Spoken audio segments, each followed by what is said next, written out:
Episode की शुरुआत होती है और सभी लोग हमारे एमसी का मजाक उड़ाना चालू कर देते हैं और उसको सभी लोग गालियां देते कहने लगते हैं कि तुम तो सिर्फ और सिर्फ एक बहुत ही बड़े शेमलेस प्लेगरिज्म डॉग हो। यहाँ तक कि तुम दूसरे के वर्क को अपना कहकर बताकर दूसरे के सामने प्रेजेंट करते हो। मुझे लगा था कि तुम बहुत ही ज्यादा टैलेंटेड बंदे होगे, लेकिन इसके बारे में मैंने सोचा भी नहीं था कि तुम एक खरीदी हुई पोयम को यहाँ पर प्रेजेंट करोगे, झूठा और गद्दार कहीं का। और वहीं पर ये तीनों के तीनों भी इसका मजाक उड़ा रहे होते हैं, ऊपर से खड़े होते हुए कह लगते हैं कि एक में थोड़ी बहुत तो किसी के अंदर सेल्फ अवेयरनेस तो होनी चाहिए। यहाँ पर इस कंपटीशन में इससे इसकी घुसने की इतनी हिम्मत आ चुकी है और इस तरीके की पोएट यानी कि पोयम कैसे लिख सकता है। ये बंदा एक नंबर का स्टूपिड बंदा है। ये कोई शर्मिंदगी वाली बात नहीं है कि इसके लिए। और अब ये यहाँ पर एक ओरिजिनल ओनर से मिल चुका इस पोयम की, कितना शेमलेस बंदा है। अब इस जैसा लीडर है, मुझे इस बात का डर है कि जो बायोवा हाउस है वो मुझे ही लगता है कि वो टॉप 16 में भी आ पाएगा। यही हमारा मौका है जीतने का इस कंपटीशन को। तभी याओ आगे आती है और उससे कहने लगती है, सॉरी गाइस, ये याओ नहीं है बल्कि वो प्रिंसेस है। और उससे पूछने लगती है कि मास्टर ली कोइंगी, ये जो मैकपाई ब्रिज इमोर्टल वो वाकई में सच में आपके द्वारा लिखी गई है? तो वो बिना शर्मिंदगी से भरा हुआ कितना झूठ बोलता है और झूठ कह देता है कि जी हाँ, कुछ सालों पहले ये मेरे द्वारा ही लिखी गई थी, मैंने अभी तक इस काम को पब्लिश नहीं किया है। लेकिन किसे पता था कि ये जो पोयम है किसी बंदे के द्वारा खरीद ली गई थी और वो बंदा बेहुआ के लोगों के द्वारा खरीदी गई थी, मैंने बेच दिया था उसको। ये बात सुनकर वो कहने लगते कि जी बिल्कुल सही कहा, एक जैसा कचरा जैसा बंदा पोएट कैसे लिख सकता है, इस तरीके की पोएट्री कैसे कर सकता है? मे बी ये बस एक कचरा बंदा है जो दूसरों के काम को अपना बताता है। वाकई में मैं देखती हूँ आखिरकार इसे कैसे हैंडल किया जाए। ये बंदा यहीं पर नहीं रुकता और दूसरे काम को अपना बताते हुए कहने लगता है कि तुम मेरे साथ फाइट करना चाहते हो, इतनी जल्दी नहीं, तुम मुझसे बिल्कुल भी नहीं बच पाओगे अब। तो हमारा एमसी हार नहीं मानता और कहने लगता है कि ली क्विंगी, तुम तो वाकई में बहुत ज्यादा शेमलेस हो। मैंने इस बात की उम्मीद भी नहीं की थी कि तुम झूठ बोलने पर उतर आओगे। ये बात उसे पसंद नहीं आती। तो वो कहने लगता है कि बच्चे, तुमने मेरी पोयम खरीदी और तुम मुझे ही शेमलेस कहने में लगे हो अब। और सभी के सभी लोग एमसी की बात का विश्वास नहीं करते और उसे गालियां देना चालू कर देते हैं और सभी लोग उसकी क्विंगी का साइड देते हैं। तो क्विंगी उससे कहने लगता है कि बॉय, अब तुम यहाँ पर क्या करोगे? तुम ली क्विंगी की पोइट्री के साथ कंपेयर करोगे? है, तुम तो बहुत पीछे हो मुझसे। और उसके नजदीक आकर उसे ही बताता है कि तो क्या हुआ कि अगर तुमने उस मैंगपी ब्रिज फेरी को तुमने लिखा है तो, लेकिन इस मूवमेंट पर सभी लोग तो यही जानते हैं ना कि उसे मैंने लिखा है और जो पिलग्रिज्म है वो पूरी तरीके से इमोरल है। तो मैं ऐसा नेक्स्ट टाइम नहीं करना चाहिए और उसी की बेइज्जती करते हुए आगे बढ़ता है। लेकिन हमारे एमसी को इनके छोटे मोटे मतलब डर से धमकी से घंटा तक नहीं पड़ता और वो जोर जोर से हंसने लगता है, जिसको देखकर वो काफी घबराता है और उससे कहने लगता है कि तुम इस तरीके से क्यों हंसने में लगे हो बे। तभी हमारा एमसी उससे बोलता है कि वाकई में मानना पड़ेगा, जो सेज पोचर पोएटर ली क्विंगी, तुमने सही कहा। अब तुम ये सुनो जो मैं अब कहने वाला हूँ। ये बात सुनकर वो कंफ्यूज होता है और उससे पूछने लगता है कि अब तुम मुझे क्या सुनाना चाहते हो। हमारा एमसी यहीं पर नहीं रुकता और तभी वो वापस से एक नई पोयम उन सभी के सामने प्रेजेंट कर देता है और सभी को सुनाने लगता है। और वो पोयम उन लोगों को इतनी ज्यादा पसंद आती है कि सभी के सभी लोग उस बात को लेकर शौक हो जाते हैं और कहने लगते हैं कि ये अमेजिंग, इतनी ज्यादा ब्यूटीफुल पोयम है, मानना पड़ेगा। ये तो ऐसा लग रहा है जैसे कि हम लोग हेवन में पहुंच चुके हैं। आखिरकार ये एग्जिस्ट कैसे कर सकते हैं इस तरीके की पोयम यहाँ पर? इतना सब कहने के बाद भी हमारा एमसी रुकता नहीं है, बल्कि में एक के बाद एक लगातार दो तीन पोयम बगने लगता है, आई मीन बोलने लगता है, जिसे देखकर वो ली क्योंकि भी इतना शौक हो जाता है कि उसकी आंखें फटी रह जाती हैं और कहने लगता है कि इस बंदे ने एक और पोयम लिख दी, ये कैसे पॉसिबल हो सकता है? अब इस बात को ये झेल नहीं पाता तो वो वहीं अपने घुटनों के पर गिर जाता है। तभी एमसी उसका मजाक उड़ाते हुए कहने लगता है कि ली क्योंगी, अब क्या हुआ? अब तुम ये तो नहीं कहोगे ना कि ये पोयम भी तुम्हारी है? उसकी इतनी फट जाती है कि उसका मुंह भी नहीं खुल पाता। और जैसे ही वो ये कहने वाला होता है कि वो पोयम भी उसकी है, तो हमारा एमसी एक और पोयम बोलने लगता है। ये देखकर आसपास के लोग उसकी तारीफ करते हैं और कहने लगते हैं कि वाओ, ये तो कितनी अमेजिंग वाली बात है कि इसने 3 पोयम लिख दी थी और 4th पोयम एक साथ एक ही समय पर ऑन द स्पॉट लिख दी। ये बंदा कोई गाली देने वाला बंदा तो हो ही नहीं सकता, तो अचानक से इतना ज्यादा स्ट्रॉन्ग कैसे बन गया? लेकिन ये इसकी इतनी ज्यादा पोयम सुनता है तो वो झेल नहीं पाता और उसका आत्मसम्मान को ठेस लगती है और उसके मुंह से खून निकल पड़ता है। लेकिन हमारा एमसी उससे रुकता नहीं और कहने लगता है कि तुम्हें अब समय समझ में आया कि आखिरकार तुम अपने आप को एक पोएट भी बोलते हो। और इतनी बेइज्जती सुनने के बाद वो झेल नहीं पाता और वो वहीं पर बेहोश हो जाता है। ये सुनने के बाद आसपास के लोग चिल्लाते हैं, उससे कहने लगते हैं कि इस बंदे ने एक्चुअली में ली क्योंगी को हरा दिया है। ये बंदा एक नंबर का पोएट है। सही कहा ना, ये कुछ पोयम अभी उसने कही थी वो एब्सोल्युटली परफेक्ट पोयम है। और हमारा एमसी उस चौमू को वहां से हराने के बाद आगे बढ़ता है और कहने लगता है कि जाओ, अब हमारा समय है आगे बढ़ने का, हमें कंटिन्यू करना चाहिए। और सभी लोगों को अपने रास्ते से हटा देता है और सभी को पछिट देता है। जब प्रिंसेस पूरी तरीके से हार जाती है तो वो उसकी बेइज्जती करती है और उससे कहने लगती है कि ये एक नंबर का कचड़ा है, यहाँ तक कि वो इस ये किंग टर्न से भी नहीं निपट सकता। वैसे भी हमने काफी समय बर्बाद कर दिया है, इस ली किंग को यहीं छोड़ दो, मैं इसे बिल्कुल नहीं देखना चाहती हूँ और हमें चलना चाहिए। उसका सोल्जर कहने लगता है कि यस प्रिंसेस, हमें चलना चाहिए। और बाकी के जो हाउसेस के ओनर्स होते हैं वो इसको देखकर काफी शॉक होते हैं और उससे कहने लगता है कि मानना तो पड़ेगा, इस बंदे ने अपनी स्किल को शो ऑफ करने में लगा हुआ है। कोई फर्क नहीं पड़ने वाला कि आखिरकार ये जो गिमिक है किस तरीके से इस कंपटीशन में ऐड हो जाता है। भले ही पहला राउंड जीत जाता है, लेकिन ब्यूटी के मामले में कंपेयर करें तो हमारे टैलेंट के मुकाबले में ये कुछ भी नहीं है। अगर इसके बारे में बात कर ही रहे हैं तो हमें सिर्फ और सिर्फ थोड़ा देर के लिए इंतजार करना है, और हम जो ब्यूटीज को इनवाइट किया है ना 3 फैमिलीज की, वो उन्हें पक्का हरा देंगी। तभी सभी लोग पहुंच जाते हैं त्यालू प्लाजा पर। सभी लोग कह रहे थे कि ये 100 फ्लावर कंटेस्ट है, वो स्टार्ट होने वाला है, और कोई भी यहाँ पर कोई गारंटी नहीं दे सकता कि इस बार कौन जीतने वाला है इस कंपटीशन को। चलो देखते हैं कि इस बार की जो मिस ब्यूटी है वो कौन बनने वाली है यहाँ की। तभी एंट्री होती है फैंगमिंग कोर्ट की टॉप कार्ड मिस काई फैंग की, जो कि यहाँ पर आ चुकी हैं। देखने में हाँ ठीक है यार, बुरा नहीं कह सकते, और सभी लोग इसकी तारीफ करने लगते हैं। दूसरी बार एंट्री होती है उसी प्रिंसेस की, जो कि उसके कहते काफी ब्यूटीफुल है और कहते हैं कि ये किसी क्वीन की तरह है। फिर उसके बाद एंट्री होती है 3 सिस्टर्स की, जो कि बायो हाउस, होंगमैंग हाउस और चुनफेंग हाउस की तरफ से आए हुए होते हैं। वे ट्रिपलेट्स हैं, लेकिन मुझे ज्यादा कुछ खास नहीं लगे ये लोग, और कहते हैं ये कम से कम टॉप 10 में तो रैंक कर ही जाएंगी। तभी बारी आती है याओ की, जो कि हम इसी से कहने लगते हैं कि यंग मास्टर ये इतने ज्यादा ब्यूटीफुल है, आपको क्या लगता है कि हम यहाँ पर जीत पाएंगे? तो हमसे क्या लगता है कि चिंता करने की जरूरत नहीं है, तुम डेफिनेटली जीतोगे। अनाउंसर अनाउंस करते हुए कहने लगता है कि 38 कंटेस्टेंट यहाँ पर आ चुके हैं। जो 100 फ्लावर कंटेस्टेंट है वो ऑफिशियली यहाँ पर स्टार्ट किया जाता है। तो नेक्स्ट कंपटीशन है उसमें कंटेस्टेंट को रिक्वायर होगा अपनी ब्यूटी और अपने टैलेंट को डिस्प्ले करने के लिए, और सभी को स्टेज पर आने का, डांस करने का, म्यूजिकल इंस्ट्रूमेंट जो भी करना है वो यहाँ पर कर सकते हो, वो भी बिना किसी रिस्ट्रिक्शन के। और जो जज होते हैं वो उन सभी के कंटेस्टेंट को देखेंगे और बताएंगे कि आखिरकार कौन सबसे ज्यादा टैलेंटेड है, और सभी लोग इस बात के लिए उत्सुक सा इंतजार कर रहे होते हैं कि कौन इसका चैंपियन बनने वाला है और एम्पायर के साथ कौन डिनर करेगा। वही बात करते हुए कहने लगते हैं कि जो बायो हाउस है वो चैंपियन रहा है पिछले सालों में, लेकिन रिसेंटली में उनकी जो गर्ल्स है बायो हाउस की वो काफी ज्यादा कमजोर है, वो डेफिनेटली इस चैंपियनशिप में नहीं जीत पाएंगे। लेकिन हमारा एमसी कहाँ हार मानने वाला, वो याओ को लाता है और कहने लगता है कि जो मैंने तुम्हें सिखाया है तुम्हें बस वही करना है, तुम डेफिनेटली इस होल कंपटीशन को जीत कर रहोगी। तभी वो भी इस बात को सुनकर काफी ज्यादा खुश हो जाती है। तभी कहानी इस बंदे पर शिफ्ट होती है, जो कि अभी भी मेडिटेशन करने में लगा हुआ है। लड़कियां इसे डिस्टर्ब करती हैं और कह रही होती हैं कि टाओइस्ट मास्टर आप तो वाकई में कितने ज्यादा प्योर हो, आप हमारी हम दो सिस्टर को पूरी रात भर इग्नोर करते रहे हो, आपको बाकी में मानना पड़ेगा। मैं भी काफी ज्यादा थक चुकी, अब हमें चलना चाहिए। और वहीं पर वो अपनी बुक ऑफ टाओइज्म को अभी भी पढ़ने में लगा हुआ है। तभी अचानक से उसे किसी तरह का किसी चीज का रियलाइजेशन होती है, जिसको देखकर वो काफी खुश होता है और क्या लगता है कि बॉस फाइनली मैंने काफी इसको कंप्लीट कर लिया है। तभी कहानी शिफ्ट होती है त्यानलियू स्क्वायर पर, जहाँ पर वो कंपटीशन चलने में लगा हुआ है। सभी लोग अपना टैलेंट दिखा रहे होते हैं कर कर, सभी लोग उसकी तारीफ करते हैं और क्या लगता है जो फैंगमिंग कोर्ट की टॉप कार्ड है वो वाकई में बहुत ज्यादा चार्मिंग है, मुझे ये काफी ज्यादा पसंद आई। और तभी प्रिंसेस अपना डांस दिखाती है तो सभी लोग उसकी तारीफ करने लगते हैं और कहने लगते हैं कि तो बाकी में बहुत ज्यादा ब्यूटीफुल है और काफी अच्छा टैलेंट पजेस करती है। तभी बारी आती है याओ की, तो एमसी उससे कहने लगता है कि याओ जो मैंने तुम्हें सिखाया है तुम्हें बस वही करना है और डेफिनेटली तुम इसको करके दिखाओगे, तुम्हें चिंता करने की जरूरत नहीं है। तभी कहानी नाइट के सीन में जाती है कि आखिरकार उसने क्या ट्रेनिंग दी थी। अगर आपने लास्ट पार्ट देखा होगा तो वहां पर बताया था कि आखिरकार ये करना क्या चाहता था, जहाँ पर हमारा एमसी को कपड़े उतारने के लिए कहता है, जिसको देखकर वो काफी शॉक हो जाते हैं और कहने लगते हैं कि यंग मास्टर आपने मेरे क्लोथ क्यों ऑफ कर दिए, उतार दिए, क्या हमें लाइट्स को बंद कर देना चाहिए? इसके इरादे मतलब इसे कुछ और सोच रही होती है, लेकिन हमारा एमसी उसके पास आकर कहने लगता है कि हमें लाइट्स बंद करने की जरूरत नहीं है, क्योंकि मैं जो तुम्हें सिखाने वाला हूँ वो 100 फ्लावर कंटेस्ट के लिए यूज करने वाले हैं उस कंटेंट को। ये बात सुनकर वो काफी शॉक होती है और कहने लगती है किस लिए टैलेंट है वो। और कहानी आती है प्रेजेंट में, जहाँ पर वो अपने शॉर्ट्स कपड़े के सामने खड़ी हो जाती है और कहने लगती है कि यंग मास्टर चाहे कुछ भी हो जाए मैं अपने आप को हार नहीं दूंगी। तभी शॉर्ट ड्रेस के सामने आती है तो सभी लोग देख के उसे काफी शॉक हो जाते हैं और कहने लगते हैं कि जरा इस लड़की को तो देखो, ये क्या वो लड़की नहीं है क्या जो कि सेडन चेयर में आई थी बायो हाउस की तरफ से? क्या यहाँ पर बायो हाउस में कोई ऐसी बंदी भी है जो पार्टिसिपेट कर सकती है? लेकिन इस लड़की को देखो तो काफी ज्यादा ब्यूटीफुल है, ये बात तो माननी पड़ेगी।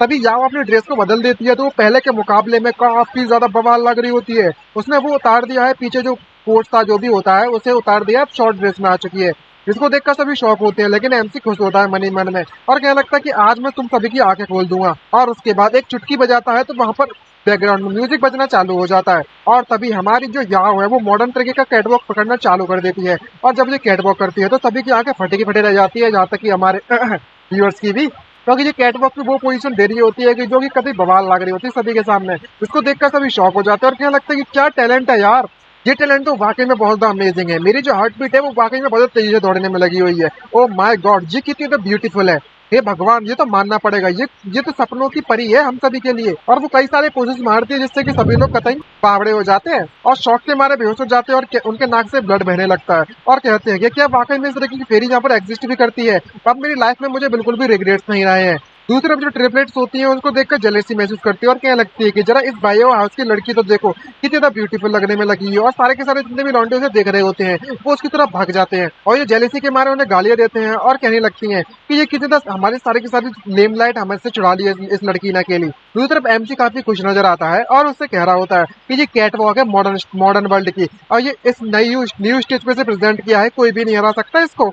और तभी इस तरीके से आधा घंटा निकल जाता है और घंटी बजती है और कंपटीशन एंड होता है। और तभी यहाँ पर अब समय आता है रिजल्ट प्रोवाइड करवाने का और वहाँ पर अनाउंस किया जाता है कि इस कंपटीशन की विनर कोई और नहीं बल्कि मैं ये बेयो हाउस की हुआंग याओ याओ है। ये बात सुनकर वो खुशी के मारे फूली नहीं समाती और चिल्ला पड़ती है, यंग मास्टर मैंने फाइनली ये करके दिखा दिया है। और ये बात जानकर आसपास की जनता भी काफी खुश होती है और कहने लगती है कि बायो हाउस वाकई में जीत चुका है। जय हो हुआंग याओ याओ की। भाई अब क्या बोलूं, इतनी तारीफ ही कर रहे हैं लोग।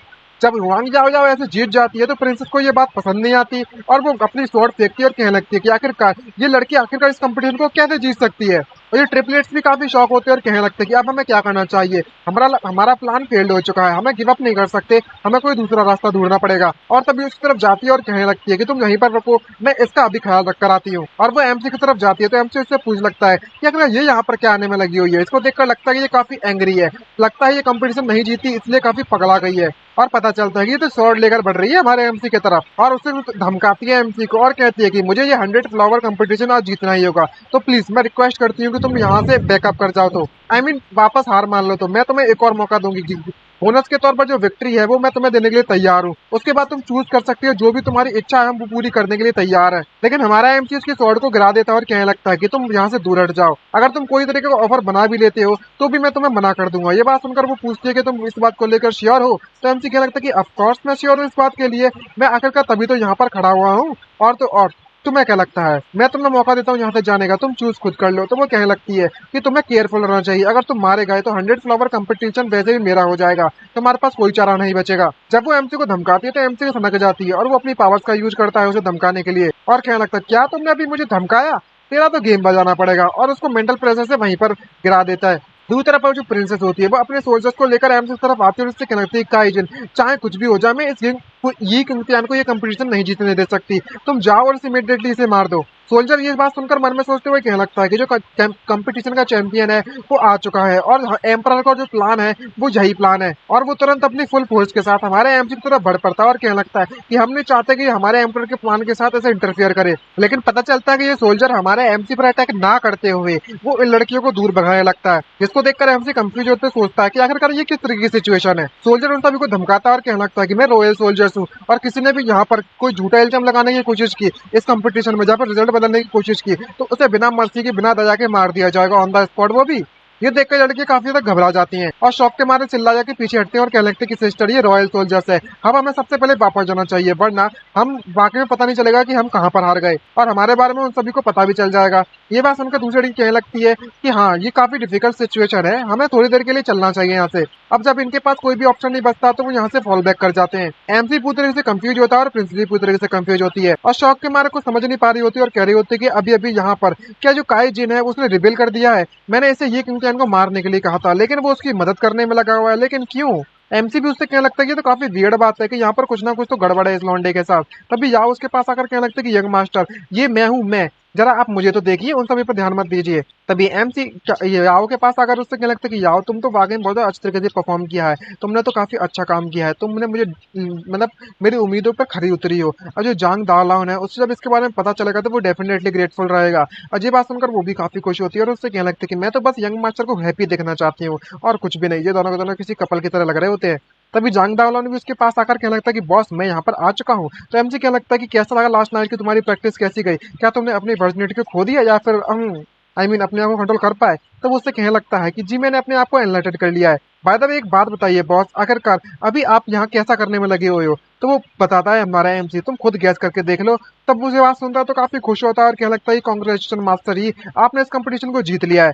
कई सारे लोग आकर उसे का रिवॉर्ड देते हैं उसे, और कहने लगता है कि ये 30,000 गोल्ड आपके विनर प्राइज के तौर पर। और आपका जो दूसरा बेनिफिट है, आप पैलेस के अंदर घुस सकते हो, डिनर कर सकते हो एम्पर के साथ इवनिंग में। ये सुनकर वो काफी खुश हो जाता है और उससे बोलने लगता है कि इस बार मुझे वाकई में आपसे पूछना पड़ेगा कि आखिरकार है वाली डेस्परेट सैनिटी पाउडर को बनाया तो बनाया किसने। और तभी याव भी उससे कहने लगता है कि यंग मास्टर, अब हमें पैलेस की तरफ जाना चाहिए। और तभी एमसी कहने लगता है कि तुम्हें चिंता करने की जरूरत नहीं है, उधर जाने से पहले एक काम है जो मैं करना चाहता हूँ। और तभी भी अपने डॉगी जियाओ की बुलाता है और कहने लगता है कि तुम अभी कर दिखाओ, और वो ऑर्डर मानने लगता है। और जो तीन जो पवेलियन होते हैं, हाउस होते हैं, उन तीनों के ओनर्स के पास वो डॉगी पहुंच जाता है, उन पर को बुरी तरीके से पीटना चालू कर देता है। और हमारा एमसी उनको चिल्लाते देखकर काफी खुश होता है, और उसकी टीम अब फाइनली अपना मिशन कंप्लीट कर वहां से निकल पड़ती है इंपीरियल पैलेस की तरफ। नाइट का समय हो जाता है, इंपीरियल पैलेस पर सीन दिखाया जाता है जहाँ पर ये बंदा सारे के सारे प्लानिंग करता है, और वो समझ जाता है कि वे लोग फाइनली आ चुके हैं यहाँ पे। जब हमारा एमसी उसके पास आता है तो उसे काफी अजीब लगता है और कहने लगता है कि हम लोग इतनी आसानी से यहाँ पर आ गए, यहाँ पर कुछ ना कुछ तो गड़बड़ मुझे जरूर लगने में लगी हुई है। तभी याओ कहने लगता है, यंग मास्टर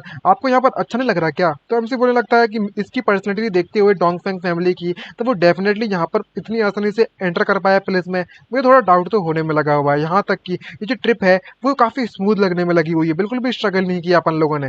और तो और उतना ही नहीं, अगर मैं अभी वो जो इससे पहले जो प्रीवियस बिहेवियर था उस वॉरियर का, वो भी कुछ डेले ऐसा लग रहा था कि उसने जानबूझकर हमें यहाँ पर बुलाकर लेकर आया गया है और हमें कंपटीशन में भी जिताया गया है। तो एमसी उससे पूछने लगता है कि जांग दाओलिंग, तुम्हें थोड़ा बहुत सावधान रहना चाहिए। इसकी बात को सुनकर वो कहता है कि बॉस, मुझे यहाँ पर एक फेमिलियर किलर ऑरा महसूस होने में लगा हुआ है जब से मैं इस पैलेस के अंदर एंटर हुआ हूँ। तो वो कहने लगता है कि जब से तुम इस बंकित में आओ, ये बात तो माननी पड़ेगी। तो वो बताता है जंग दाओलिन कि मुझे नहीं पता क्या क्या होने वाला है, लेकिन मैं उस बंदे को जरूर मार दूंगा और जिसने मेरे पेरेंट्स को मारा है। तो एमसी उसे समझाता है कि भाई इतनी जल्दबाजी ना करो तो ज्यादा बेटर रहेगा, जो मैंने तुमसे कहा है तुम वो करो तो ज्यादा बढ़िया है। और इस बात से जांग दाओलिन भी एग्री हो जाता है और अंदर घुस जाते हैं उस बंकियत के लिए। वहां पर कई सारे लोग खड़े होते हैं, उसके साथ सभी का इंट्रोडक्शन करवाया जाता है। ये बंदा यिन ताइफू है जो कि हमेशा सजेशन देता है। उसके बगल में खड़ा होता है डोंगफेंग जिन, और दूसरे बगल खड़ी होती है डोंगफेंग पिंग। और जिंग और पिंग, भाई साहब क्या बोलूं।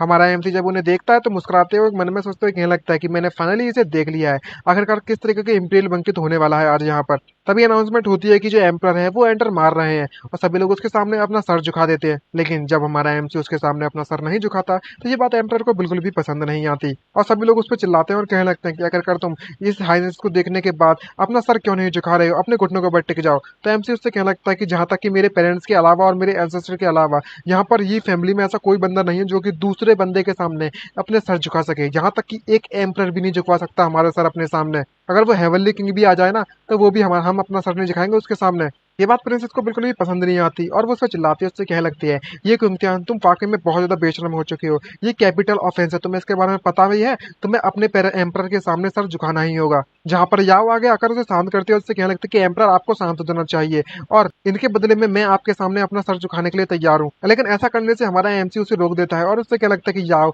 तुम्हें इनके फालतू के शब्दों पर ध्यान देने की बिल्कुल भी जरूरत नहीं है, और ना ही तुम्हें अपना सर झुकाने के घुटनों के बाद टिकने की जरूरत है। ये बात प्रिंसेस को पसंद नहीं आती और कहने लगती है कि हुआंग याओ, तुम तो वाकई में बस एक लोली सर्वेंट हो, तुम्हारी हिम्मत कैसी हो ऐसा करने की। ये बात एमसी को पसंद नहीं आती और उसको आग लग जाती है, और वो कहने लगता है, हे प्रिंसेस, अबे ओ चूजी कहीं की, अपना मुंह देख कर चला, नहीं तेरी जुबान काट दी जाएगी। ये बात सुनकर वो अभी भी नहीं रुकती और कहने लगती, क्या मैंने कुछ गलत कह दिया है क्या? ये बस एक लोली सर्वेंट है और एक रफियन है जो कि माउंटेन से लाकर गई फेंकी गई है तुम्हारे पास। अब एमसी की झटक जाती है और वो कंट्रोल नहीं कर पाता और एक जोर से पाटा से हेडशॉट मारता है इस लोंडिया प्रिंसेस के, जो कि बहुत ज्यादा मुंह चला रही थी अपना, मुंह बंद कर दिया थप्पड़ देके। इसे देखकर वो शॉक होती है और कहने लगती है, ये किंगत्यान, तेरी हिम्मत कैसी मुझे इस तरीके से स्लैप करने के लिए, और तुरंत हमारे एमसी को मारने के लिए अपने सोल्जर्स को यहाँ पर बुला लेती है। तभी चारों तरफ से सोल्जर्स एमसी को जैसे ही गिरते हैं तो वो समझ जाता है और कहने लगता है, ओह, तो तुम लोगों ने पहली तैयारी कर रखी है मुझे मारने के लिए यहाँ पे। और जब सोल्जर्स उस पर अटैक करने के लिए जाते हैं तो एमसी याओ को प्रोटेक्ट करते हुए कहने लगता है कि तुम्हें चिंता करने की जरूरत नहीं है, मैं यहाँ पर हूँ ना ही तुम्हें डरने की जरूरत है। और जैसे ही वो अपने उस स्पेयर से एमसी पर अटैक करते हैं तो उसकी शील्ड से, उसके ऑरा की शील्ड से वो स्पेयर वहीं पर टूट के चूर चूर हो जाता है, जिसको देखकर वो सोल्जर की फट जाती है और वो काफी शॉक में चला जाता है। लेकिन एमसी रुकता नहीं है और वो भी अटैक करता है और उससे कहने लगता है, अब तेरा क्या होगा कलवे। तभी उसका जांग दावलिंग आकर उससे कहता है कि तेरी हिम्मत कैसे हुई मेरे बॉस पर अटैक करने की, अब तो तू पक्का मरना चाहता है मेरे हाथों से। और वो अकेला बंदा सभी के सभी सोल्जर्स को सिर्फ एक ही झटके में निपटा देता है, एक झटके में, जिसको देखकर प्रिंसेस काफी शॉक हो जाती है और घुटने के बाद टिक कर कहने लगती है, ये कैसे पॉसिबल हो सकता है, ये क्यों इम्तिहान है, वो वाकई में जांग दावलिंग का बॉस है, लेकिन कैसे? एम्परर यहाँ पर कुछ भी नहीं कहता देखने के अलावा, और उससे कहता है फिर बाद में, ये एक्चुअली में वाकई में जंग दावलन को अपनी साइड में इसने कर लिया है, अब तो चाहे कुछ भी हो जाए इस बंदे को मरना होगा मेरे हाथों से। तभी हमारा एमसी अपना कंधा अपने पैर उस प्रिंसेस के कंधे पर रखकर उससे कहने लगता है कि डोंगफेंग पिंग, तुम्हें याओ जाओ से माफी मांगनी होगी, वरना तुम्हारे लिए अच्छा नहीं होगा। इसे वाकई में धूल चढ़ा देता है इस लौंडिया को, इस प्रिंसेस को, और उसको दबाकर उसके सर को जमीन में कुचल देता है और उससे कहने लगता है कि उससे जाकर माफी मांगो फटाफट से। लेकिन ये बात अभी भी इसे पसंद नहीं आती प्रिंसेस को, तो वो कहने लगती है कि फादर प्लीज मुझे बचा लीजिए। तभी वो एम्परर अपने ड्रैगन ऑरा का इस्तेमाल करते हुए उससे रोकता है और कहने लगता है कि ये किंग पियान, बहुत हो गया तुम्हारा नौटंकी, अब बंद करो इस एक्टिंग को। लेकिन एमसी एक ही झटके में अपने हाथ से उसके इतने पावरफुल अटैक को रोकने में कामयाब रहता है, जिसको देखने के बाद ये पूरी तरह से कंफ्यूज एम्परर और शॉक में कहने लगता है ये कैसे पॉसिबल हो सकता है, मैंने अभी अभी अपनी पूरी पावर का इस्तेमाल किया था और इतनी स्ट्रेंथ होने के बाद भी, यहाँ तक कि ये फैमिली के एंसेस्टर भी आ जाए ना, तो वो भी मुझसे टक्कर टू टक्कर फाइट कर पाएंगे बस। लेकिन एमसी को ये बात पसंद नहीं आती और वो कहने लगता है कि मैं एक बार फिर से कहूंगा, जल्दी से ये अभी के अभी याओ जाओ से माफी मांगो, वरना तेरी खोपड़ी के मैं छितरे छितरे उड़ा दूंगा, तुझे समझ में आया। और यहाँ पर ये अभी भी रोने में लगी होती है, ये प्रेशर को झेल नहीं पा रही होती, रोते रोते उसके मुंह से खून भी निकल पड़ता है। अब जब इतना दर्द महसूस होता है तो उसे माफी मांगने के अलावा कोई भी ऑप्शन नहीं बचता, और वो याओ जाओ से अपना सर झुकाकर सर जमीन पर पटक पटक कर माफी मांगती है। तो एमसी कहने लगता है कि अब तुम्हें अपना इससे पहले माफी मांग लेनी चाहिए थी, वरना तुम्हें इतना दर्द नहीं झेलना पड़ता। इतनी बेइज्जती करने के बाद वो एम्परर बिल्कुल भी सहन नहीं कर पाता और कहने लगता है कि डैम इट, जस्ट तू बस तू इंतजार कर, एक बार तुम मेरे चंगुल में फंस जाएगा ना, तो डेफिनेटली तुम मेरे हाथों से ही मरेगा बेटे। और तभी बारी आती है इस बंदे की, चमचे की, जो कि हमारा एमसी उस पर जाकर कहने लगता है और तुम मुझे अपने घुटनों के ऊपर टिकवाना चाहते थे ना। ये बात सुनकर उसकी फट जाती है और कहने लगता है कि तुम अब मेरे साथ क्या करना चाहते हो। एमसी उसके पास जाकर उसे घुराता और कहने लगता है कि ऑफ कोर्स मैं तुमसे ज्यादा कुछ नहीं चाहता, बस मैं तुम्हारी औकात दिखाना चाहता हूँ। और तभी अचानक से उसके मुंह से भी खून निकल पड़ता है और उसे कुछ अजीब सा महसूस होता है, और एक बार हाथ उठाने के बाद वो बंदा सीधे जाकर जमीन पर गिर जाता है। एम्परर तभी एमसी को रोककर चिल्लाते हुए कहने लगता है कि ये क्यों, तुम्हें इतना एरोगेंट होने की जरूरत नहीं है, तुम्हें पता है ना ये मेरा इलाका है। तो एमसी कहने लगता है कि मुझे फर्क नहीं पड़ने वाला कि आखिरकार ये किसका इलाका है, इलाका कुत्तों का होता है। मैं तो तुमसे बस एक क्वेश्चन पूछना चाहता हूँ कि आखिरकार हेवली डेस्परेट सैनिटी पाउडर तुम्हें दिया तो दिया किसने। ये बात सुनकर वो काफी शॉक होता है और कहने लगता है एम्परर कि आखिरकार तुम्हें कैसे पता उस हेवली डेस्परेट पाउडर के बारे में। तभी अचानक से वो आता है आगे पीछे से जांग दावलिंग और उससे कहने लगता है कि तुम जल्दी से बताओ, वरना मैं ये चीज इसे खिला दूंगा। वो प्रिंसेस बेचारी कुछ ना कर पाती, सारी की सारी हेगड़ी इसकी निकल चुकी है, अब ये बस एक नॉर्मल कल बन गई है ऐसा लग रहा है। जब एम्परर ऐसा होते हुए देखता है तो वो उसे रोकते हुए उससे कहने लगता है कि जरा एक मिनट रुको, मैं तुम्हें बताने के लिए तैयार हूँ। जो हेवली डेस्परेट सैनिटी जो पाउडर है वो किसी आउटसाइडर के द्वारा दिया गया था, और मुझे नहीं लगा पता उसका नाम क्या है वगैरह है। ये पूछने लगता है तभी जंग दावलिन की वो कहाँ पर है, तो बताता है एम्परर ये पहले प्रिंसेस को छोड़ दो, वो प्रिंसेस कोर्टयार्ड में है, अब तो तुम जाने दो यार। ये बात सुनने के बाद वो अपने इमोशन पर कंट्रोल खो देता है जंग दावलिन, और तुरंत निकल पड़ता है और उससे कहने लगता है कि मैं सबसे पहले वहां पर जाकर देखता हूँ, अगर तुमने झूठ बोला तो तुम्हारी जो पनिशमेंट है वो मौत से भी बदतर होगी। ये सुनकर एम्पर काफी खुश होता है कि वो यहाँ से जा चुका और एमसी से नोटिस करता है और कहने लगता है यहाँ पर कुछ तो गड़बड़ है। इस डोंगफेंग होंग ने एक्चुअली में इतनी एबिलिटी है, लेकिन उसके बाद भी इतनी आसानी से इसने सब कुछ बता दिया, ये जरूरी ट्रैप होगा। तभी याओ को बुलाता है और उससे क्या लगता है कि हमें जाकर देखना चाहिए कि वहां पर क्या होने में लगा हुआ है। और तभी अचानक से कई सारे सोल्जर्स उसे घेर लेते हैं और उससे कहने लगते हैं यूर हाइनेस, जो इंपीरियल गार्ड की आर्मी है उन्हें चारों तरफ से हमने इसे घेर लिया है। ये बात सुनकर ये काफी खुश होता है एम्परर और कहने लगता है कि फाइनली जो इंपीरियल गार्ड्स है वो फाइनली यहाँ पर आ चुके हैं। ये क्योंकि यार मैंने तुमसे कहा था ना ये मेरा इलाका है, अब समय आ चुका है। जो 8000 इंपीरियल गार्ड्स हैं वो यहाँ पर आ चुके हैं। यहाँ पर ग्रांड फॉर्मेशन प्रोटेक्टिंग एम्परर को प्रोटेक्ट करने के लिए बनी हुई है इस पैलेस के अंदर। अब देखते हैं कि आखिरकार तुम कितने एरोगेंट हो सकते हो। तो वो एमसी उसको देखता है खुश, तो वो काफी ध्यान नहीं देता इस चौमू की बातों पर, और कहने लगता है कि जैसा कि मैंने सोचा था ये बंदा अभी भी यहाँ पर ट्रैप्स का इस्तेमाल करने में लगा है। लेकिन इस क्वेश्चन को देखकर ऐसा लगता है कि जो डंग दावलिन है वो काफी डेंजर में फंसा हुआ है, जो कि सबसे ज्यादा इंपॉर्टेंट बात है मेरे लिए। तभी वो अपने सोल्जर्स को अटैक करने के लिए ऑर्डर देता है हमारे एमसी पर, और हमारे एमसी को इन सब बातों से बिल्कुल फर्क नहीं पड़ता, और वो गुस्से में अपनी टेक्निक को एक्टिवेट करते हुए कहने लगता है कि अगर तुम वाकई में मरना चाहते हो तो मुझे इस बात के लिए बिल्कुल ब्लेम मत करना। और तभी एक इल्यूजनी टाइप वहां पर एक बीस्ट आ जाता है उसके सामने, और एक बार घुर्राता है तो उसकी सोनिक बूम के कारण सारे के सारे सोल्जर्स दूर जाकर गिरने लगते हैं। जब एम्परर ये सब देखता है तो वो इधर से कंफ्यूज हो जाता है और कहने लगता है कि ये सब क्या होने में लगा हुआ है, आखिरकार ये बीस्ट अचानक से यहाँ पर कैसे आ गया और मैं तो इसे कैसे देख पा रहा हूँ, किस इस ब्रेट ने कौन सी मेथड का यूज किया है। तभी एमसी उससे कहने लगता है कि ये अभी तक पूरी तरीके से खत्म नहीं हुआ है, अब एम्परर तेरी बारी है। और तभी वो अपने उस बीस्ट का इस्तेमाल करता है उसे एम्परर पर अटैक करने के लिए, जहाँ पर वो एम्परर अपने तारीफ करता है और कहने लगता है कि तुम अब ध्यान दो, ये एम्परर यानी कि इंपीरियल मैजेस्टी यहाँ पर तुम्हें एक बढ़िया गिफ्ट देने वाला है। येलो आर्मर देखकर एमसी शॉक होता है और कहने लगता है कि ये तो एक येलो एयर बॉडी आर्मर है ना, आखिरकार ये कैसे पॉसिबल हो सकता है कि इसके पास आ चुका है। तभी वो एम्परर अपने डेगन ऑरा का इस्तेमाल करता है वापस से और एमसी पर थ्रो कर देता है अपने सबसे पावरफुल अटैक को। लेकिन एमसी को इन सब बातों से बिल्कुल भी फर्क नहीं पड़ता और तुरंत उस पर अटैक काउंटर अटैक करने के लिए आगे बढ़ता है। दोनों की पावर जब आपस में टकराती है तो एक जोरदार धमाका होता है, लेकिन एमसी की पावर ज्यादा होने के कारण जी एम्पर उसका कुछ भी नहीं उखाड़ पाता और सीधे जाकर दूर जाकर गिरने लगता है। और हमारा एमसी एक पावरफुल एनर्जी का पंच बनाते हुए कहने लगता है कि तुम अब डॉग एम्पर कहीं के मारे जाओ, जिसको देखकर एम्पर काफी घबरा जाता है और चिल्लाते हुए कहने लगता है कि आखिरकार यहाँ पर अभी भी ये क्या हुआ था। मैं लेवल 4 रियलमी का वॉर गॉड पावर हाउस हूँ और इस बंदे ने इस ट्रैश ने मुझे इतनी अच्छी तरीके से सरप्राइज कर दिया। तभी ये एम्पर अपनी जान बचाने के लिए अपने सोल्जर का यूज करता है और कहने लगता है कि तुम इतनी आसानी से मुझे नहीं मार पाओगे। लेकिन एमसी रुकता नहीं है और एक जोरदार पंच मारता है उस एम्पर के। वो सोल्जर्स तो मारा जाता है लेकिन एम्पर अपनी जान बचाकर वहां से भाग जाता है और कहने लगता है कि ये किंग तियान, तुमने मुझे इस काम करने के लिए फोर्स कर दिया है। अगर मैं तुम्हारी इस वीकनेस को अपने हाथों में पकड़ लूं तो फिर देखता हूँ कि आखिरकार तुम किस तरीके से अटैक करोगे मुझ पर। एमसी से टक जाती है और वो कहने लगता है कि डोंग फेंग होंग, तुम वाकई में मेरे हाथों से मरना चाहते हो। और तभी वो एक तलिस्मान को एक्टिवेट करता है जिससे कि एक सोल्जर आ जाता है, एक गोलेम कह सकते हो, जिसको देखने के बाद एम्परर पूरी तरह से कंफ्यूज और समझ नहीं पा रहा था कि चल क्या रहा है। और वो गोलेम उस एम्परर के एक मुक्का मारता है और एम्परर दूर जाकर गिर जाता है। दूर जाकर गिरने के बाद इसकी हालत बहुत ज्यादा खराब हो जाती है और समझ नहीं पा रहा था कि ये चल क्या रहा है और कहता है कि डैम इट, मैं रियली में इस कचड़े से हार गया। एमसी आता है स्वॉर्ड से और उसकी गर्दन को मारने के लिए रेडी होता है और उससे कहने लगता है कि डोंग फैंग होंग, तुम्हें ये लगता है कि अब तुम यहाँ पर मरने के लिए अपनी तुमने कब्र खुद खोल दी है। तुम एक एम्परर हो, इसका मतलब ये नहीं है कि मैं तुम्हें नहीं मार सकता। तुम्हारी हिम्मत कैसी मेरी फैमिली मेंबर्स को टच करने की, आज तो तुझे मरना ही पड़ेगा।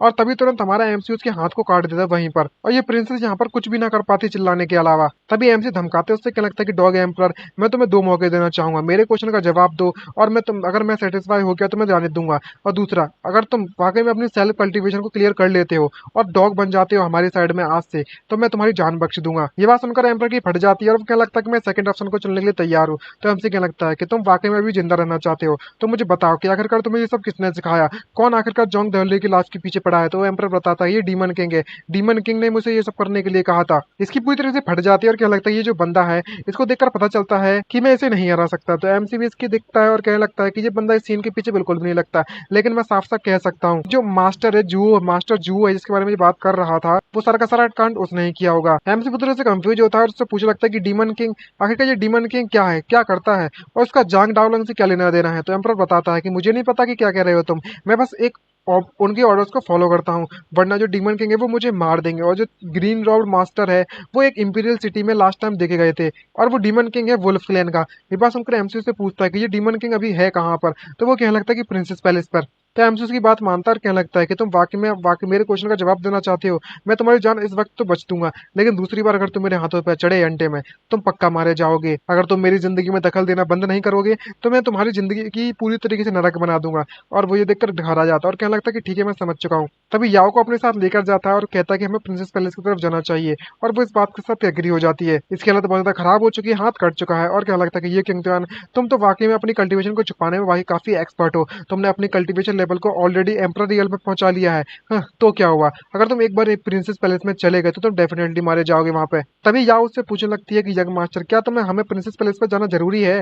तो एमसी बताता है कि जब मैं इस एंटर किया था पैलेस में तो मैंने यहाँ पर कुछ भी नोटिस नहीं किया था, ना ही मुझे इसके बारे में पता था, लेकिन अब यहाँ पर मुझे सब कुछ कंफर्म हो चुका है कि यहाँ पर क्या चल रहा है। दूसरी तरफ उस प्रिंसेस पैलेस में एक फॉर्मेशन एक्टिवेट हो जाती है और इसे देखकर एमसी कहने लगता है कि ये बिल्कुल भी सही नहीं है, यहाँ पर मैजिक एनर्जी एक साथ कंबाइन होने में लगी हुई है, मुझे कुछ ना कुछ तो करना पड़ेगा। क्या जांग दावलन के पजेस कर लिया जा चुका है किसी के द्वारा। अब वो वेट नहीं कर सकता तो याओ को अपनी बाहों में उठाता है और कहने लगता है कि अब हमें यहाँ से चलना चाहिए और लेने के बाद सीधे उड़कर फुल स्पीड में जाने लगता है और कहने लगता है कि जांग दावलन, मैं उम्मीद करता हूँ कि तुम किसी बड़ी परेशानी में नहीं फंसे होगे। दूसरी तरफ जांग दावलन है वो इनर डीमन में घुस चुका है और वो पूरी तरीके से आउट ऑफ कंट्रोल हो चुका है और कह रहा होता है कि मुझे अपनी मदर को बचाना होगा, मेरी मॉम को इन गुंडों ने उतनी बुरी तरीके से मार दिया था, तो मुझे अपना बदला और अपना हिसाब तो बराबर करना ही पड़ेगा। ये कितना पेनफुल है, आखिरकार ये डेवल सीड है वो मेरे डार्क हार्ट में आया तो आया कैसे। तभी यहाँ पर एक बीच दिखाया जाता है जो कह रहा होता है कि पजेस्ट कर लिया जा चुका है, तुम ऑलरेडी मेरे माइंड पसंद में फंस चुके हो, जैसे कि मैंने उम्मीद की थी एक नंबर 1 जीनियस है इस वर्ल्ड के, यहाँ तक कि इतने इम्प्लीमेंट कर दिया था माइंड में डीमन सीड को,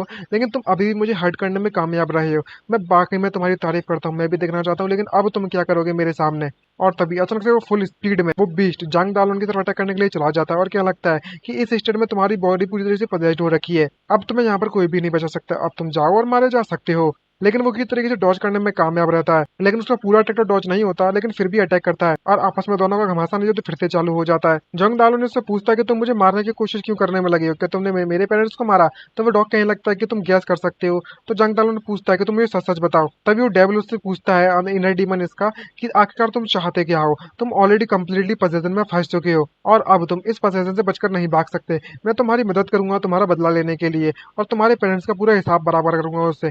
बस तुम अपना कंट्रोल मुझे दे दो। तुम पूरी तरीके से फ्री हो किसी को भी निपटाने के लिए। जब इसके साथ ऐसा सब होता है तो वो कंफ्यूज हो जाता है और कहने लगता है कि ये सब क्या होने में लगा हुआ मेरे साथ। ये डीमन मेरे डाव हार्ट को पूरी तरह से डेव्योर करने में लगा हुआ है। ऐसा मैं बिल्कुल भी नहीं चाहता। बॉस प्लीज मुझे माफ कर दीजिएगा, मुझे अनकंफर्टेबल महसूस हो रहा है, मुझे पजेस्ड हो चुका हूँ मैं। तभी हमारा एमसी पीछे से आकर कहने लगता है कि जांग डाओलिंग जरा 1 मिनट रुको। तभी ये पहचान लेता है कि यह आवाज तो इसके बॉस की आने में लगी है। और तभी वो डीमन भी उसे देखकर कहने लगता है कि तुम वापस से यहाँ पर आ चुके हो। और वो जंग दालों से कहने लगता है कि बॉस फाइनली आप यहाँ पर आ गए हो। आपको वहां पर जाने की बिल्कुल भी जरूरत नहीं, ये काफी ज्यादा डेंजरस हो सकता है बॉस। आप मत आइए यहाँ पर। लेकिन एमसी को फर्क नहीं पड़ता और कहने लगता है कि डैम इट, तुम रियली में यहाँ पर मैजिकल फॉर्मेशन का इस्तेमाल कर रहे हो ताकि तुम मेरे ब्रदर को कंट्रोल कर सको।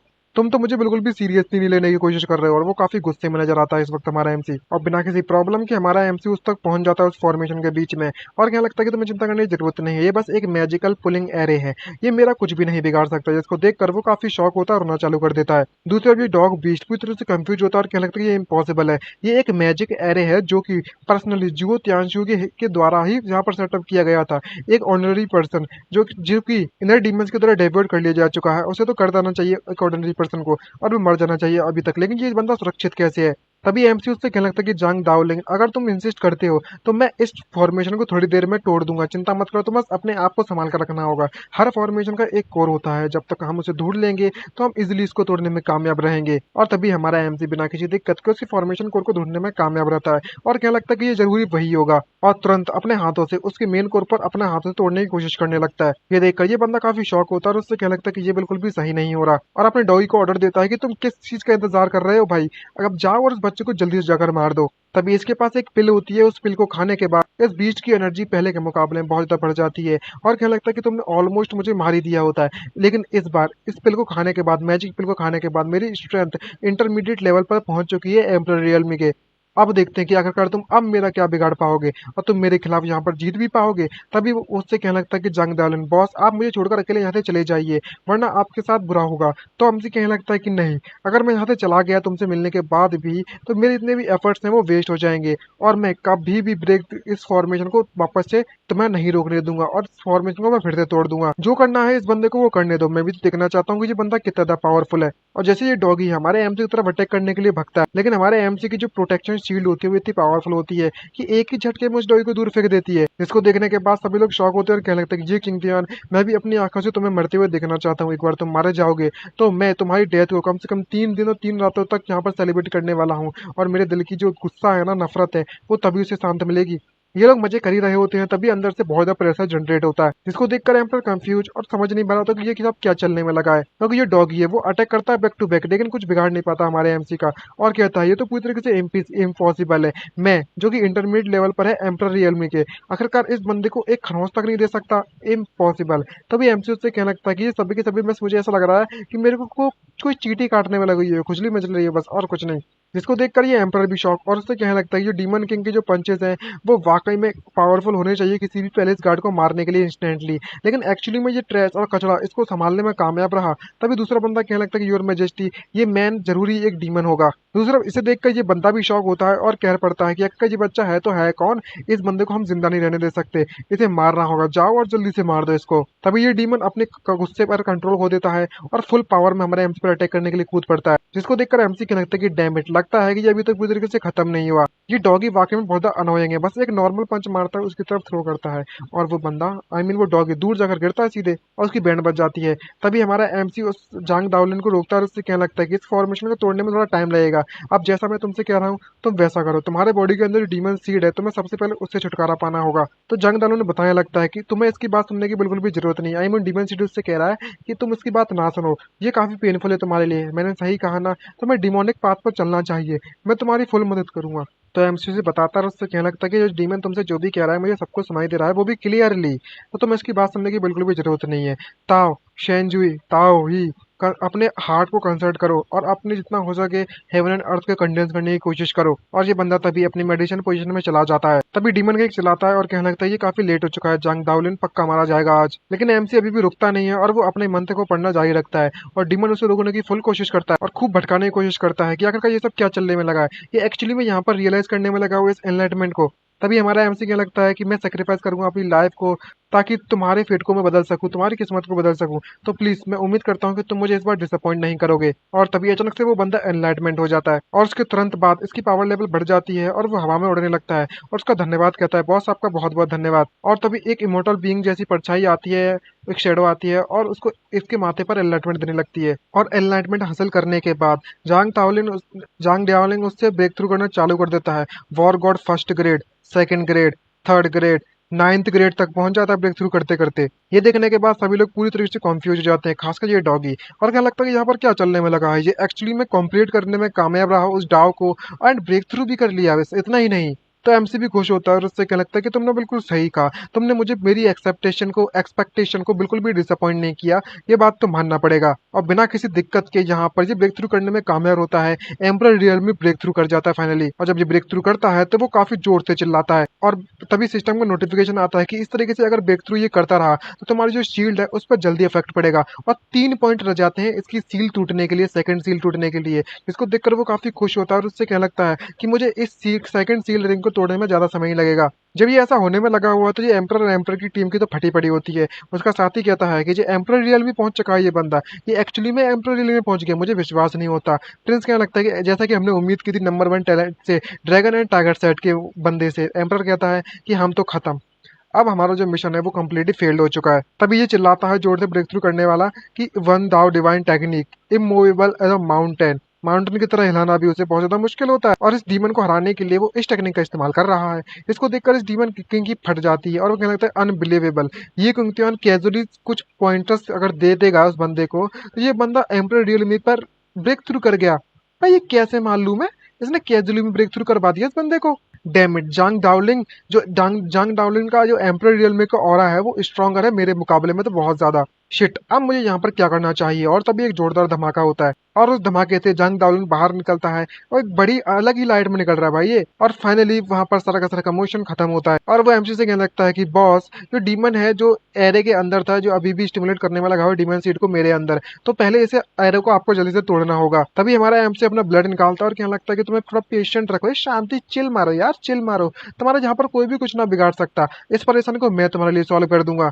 और ब्लड से वो सीधे जाकर इसकी पावर लेवल को बढ़ा देता है, जिससे कि फॉर्मेशन का बैरियर है वो टूटना चालू हो जाता है। और बिना कुछ ज्यादा समय बर्बाद किए एक ही धमाके के साथ वो बैरियर डिस्ट्रॉय है, जहाँ पर ये बंदा खड़ा होता है और कहने लगता है कि तुम ये किंगत्युआन, तुमने मेरे प्लान्स को वापस से डिस्ट्रॉय कर दिया है, फिर से बिगाड़ दिया है। लेकिन जैसे ही वो कुछ अजीब से नोटिस करता है तो समझ जाता है कि यहाँ पर ये बंदा क्या करने में लगा हुआ है। छी, तुम्हारी किस्मत वाकई में बहुत अच्छी है इस बार। तभी याओ भी वहां पर आती है और उससे कहने लगता है कि यंग मास्टर, मुझे उम्मीद है कि आप ठीक हो गए। तभी ये काफी उदास महसूस करता है और कहने लगता है कि आपका बहुत बहुत धन्यवाद, जो आपने सही समय पर एक्शन लिया, वरना मैं आपको वाकई में डिस्ट्रॉय कर देता, आपका नुकसान होता मेरे मेरे बदले। मुझे ये बात बिल्कुल भी पसंद नहीं आती। तो अभी एमसी एक पाउच से देता है और उससे कहने लगता है कि मुझे पता है जो डीमन इंक्लूडिंग, भले ही पता है जो डीमन इंड्यूसिंग एरे है वो टूट चुका है, और साथ ही साथ में जो डीमन सीड है तुम्हारे अंदर वो भी, तो अब ये तुम्हें और ज्यादा जल्दी तो इरप्ट नहीं होने वाला। तुम इन पिल्स को खाओ और उसे कुछ समय के लिए सप्रेस कर कर रख सकते हो। अब बारी आती है इस डीमन किंग की। चलो देखते हैं भाई इस डीमन किंग के क्या हालचाल। तभी हमारा एमसी इस डीमन किंग के पास जाता है और उससे पूछने लगता है कि अब बताओ, तुम सच सच बताना कि आखिरकार तुम जंग डाउन को क्यों मारना चाहते हो। जब इंटरोगेशन कर ही रहा होता है तभी एक जोड़ का धमाका होता है और ये बंदा बाहर निकल कर कहने लगता है कि लिटिल जूनियर ब्रदर, मैं तुम्हें बचाने के लिए यहाँ पर आ चुका हूँ। और बिना कुछ सोचे समझे डायरेक्टली उस कुत्ते को एक मुक्का मारता है और वो कुत्ता यहीं ऑन द स्पॉट मारा जाता है बिना कुछ सोचे समझे। ये कुछ ज्यादा मतलब सही नहीं लगता कि भाई अचानक से अगर कैसे कोई मार सकता है किसी को। और यहाँ पर सिर्फ सबूत मिटा रहा है ये बंदा और कुछ नहीं है। हमसे चिल्लाता है कि तुम हो कौन और तुम इस बंदे को तुमने क्यों मारा। तो वो कहने लगता है कि ये पर्सन की हिम्मत कैसे मेरे लिटिल जूनियर ब्रदर पर अटैक करने की, मैं इसे मार कर ही रहूंगा। और मनी मन में कह रहा होता है कि मैं अपने आप को यहाँ पर एक्सपोज नहीं हो सकता, अगर मैंने मूव नहीं किया तो मैं एक्सपोज हो जाऊंगा। तभी एमसी उससे कहने लगता है कि जंग दाउलन के तुम्हारा लिटिल जूनियर ब्रदर है। और ये बंदा समझ जाता है कि जो और है वो मेरे बहुत नजदीक आता जा रहा है, मैं अपने आप को यहाँ पर एक्सपोज नहीं होने दे सकता। यहाँ तक कि इस एम्पर की फट जाती है और कहने लगता है कि खत्म, जो मास्टर जू है वो यहाँ पर सभी को मारने में लगे हुए हैं ताकि वो विटनेसेस को साइलेंस कर सके, और मुझे यहाँ पर जल्दी जल्दी अपनी जान बचाकर भागना पड़ेगा वरना मैं भी यहाँ पर मारा जाऊंगा। तभी ये मास्टर एम्पर भी अटैक करता है और उससे कहने लगता है कि डोंगफेंग होंग, तुम्हें यहाँ पर रुकना पड़ेगा। तुमने इन डीमन के क्लैन के साथ मिलकर दूसरे लोगों को चोट पहुंचाई, यहाँ तक कि फ्यूचर सेक्ट लीडर है हमारे ड्रैगन एंड टाइगर सेट के, तुमने उसको भी चोट पहुंचाई। तुम तो बाकी बहुत ज्यादा हिम्मत वाले बन चुके हो। तभी वो उससे अपने घुटनों के ऊपर टिक कर माफी मांगता है और उससे कहने लगता है कि मास्टर प्लीज आप मेरी जान बख्शी दीजिए, आई मीन मुझे छोड़ दीजिए। लेकिन ये बड़वा साला मानता वानता तो है नहीं है। अब सबूत साबित सब कुछ मिटाना है तो वो सोच बोलता है कि मुझे बेवकूफ बनाने की कोशिश मत करना, और एक ही झटके में उसको वहीं पर मार देता है। और यहीं पर कहानी हो जाती है एंड हमारे इस एमसी की। हमारा एमसी नहीं है ये, भड़वा साला एमसी का एम्पर है, हमारे एमसी का दुश्मन है एम्पर। सॉरी गाइस, गलती से मिस्टेक हो गया यार, समझ जाया करो थोड़ा बहुत तो। तभी हमारा एमसी को डाउट होता है, हाँ कुछ तो गड़बड़ है दया, कुछ तो गड़बड़ है। ये बंदा इतना अजीब क्यों कर रहा है, यहाँ पर जी इससे पहले नहीं आया और नहीं ये बाद में आया।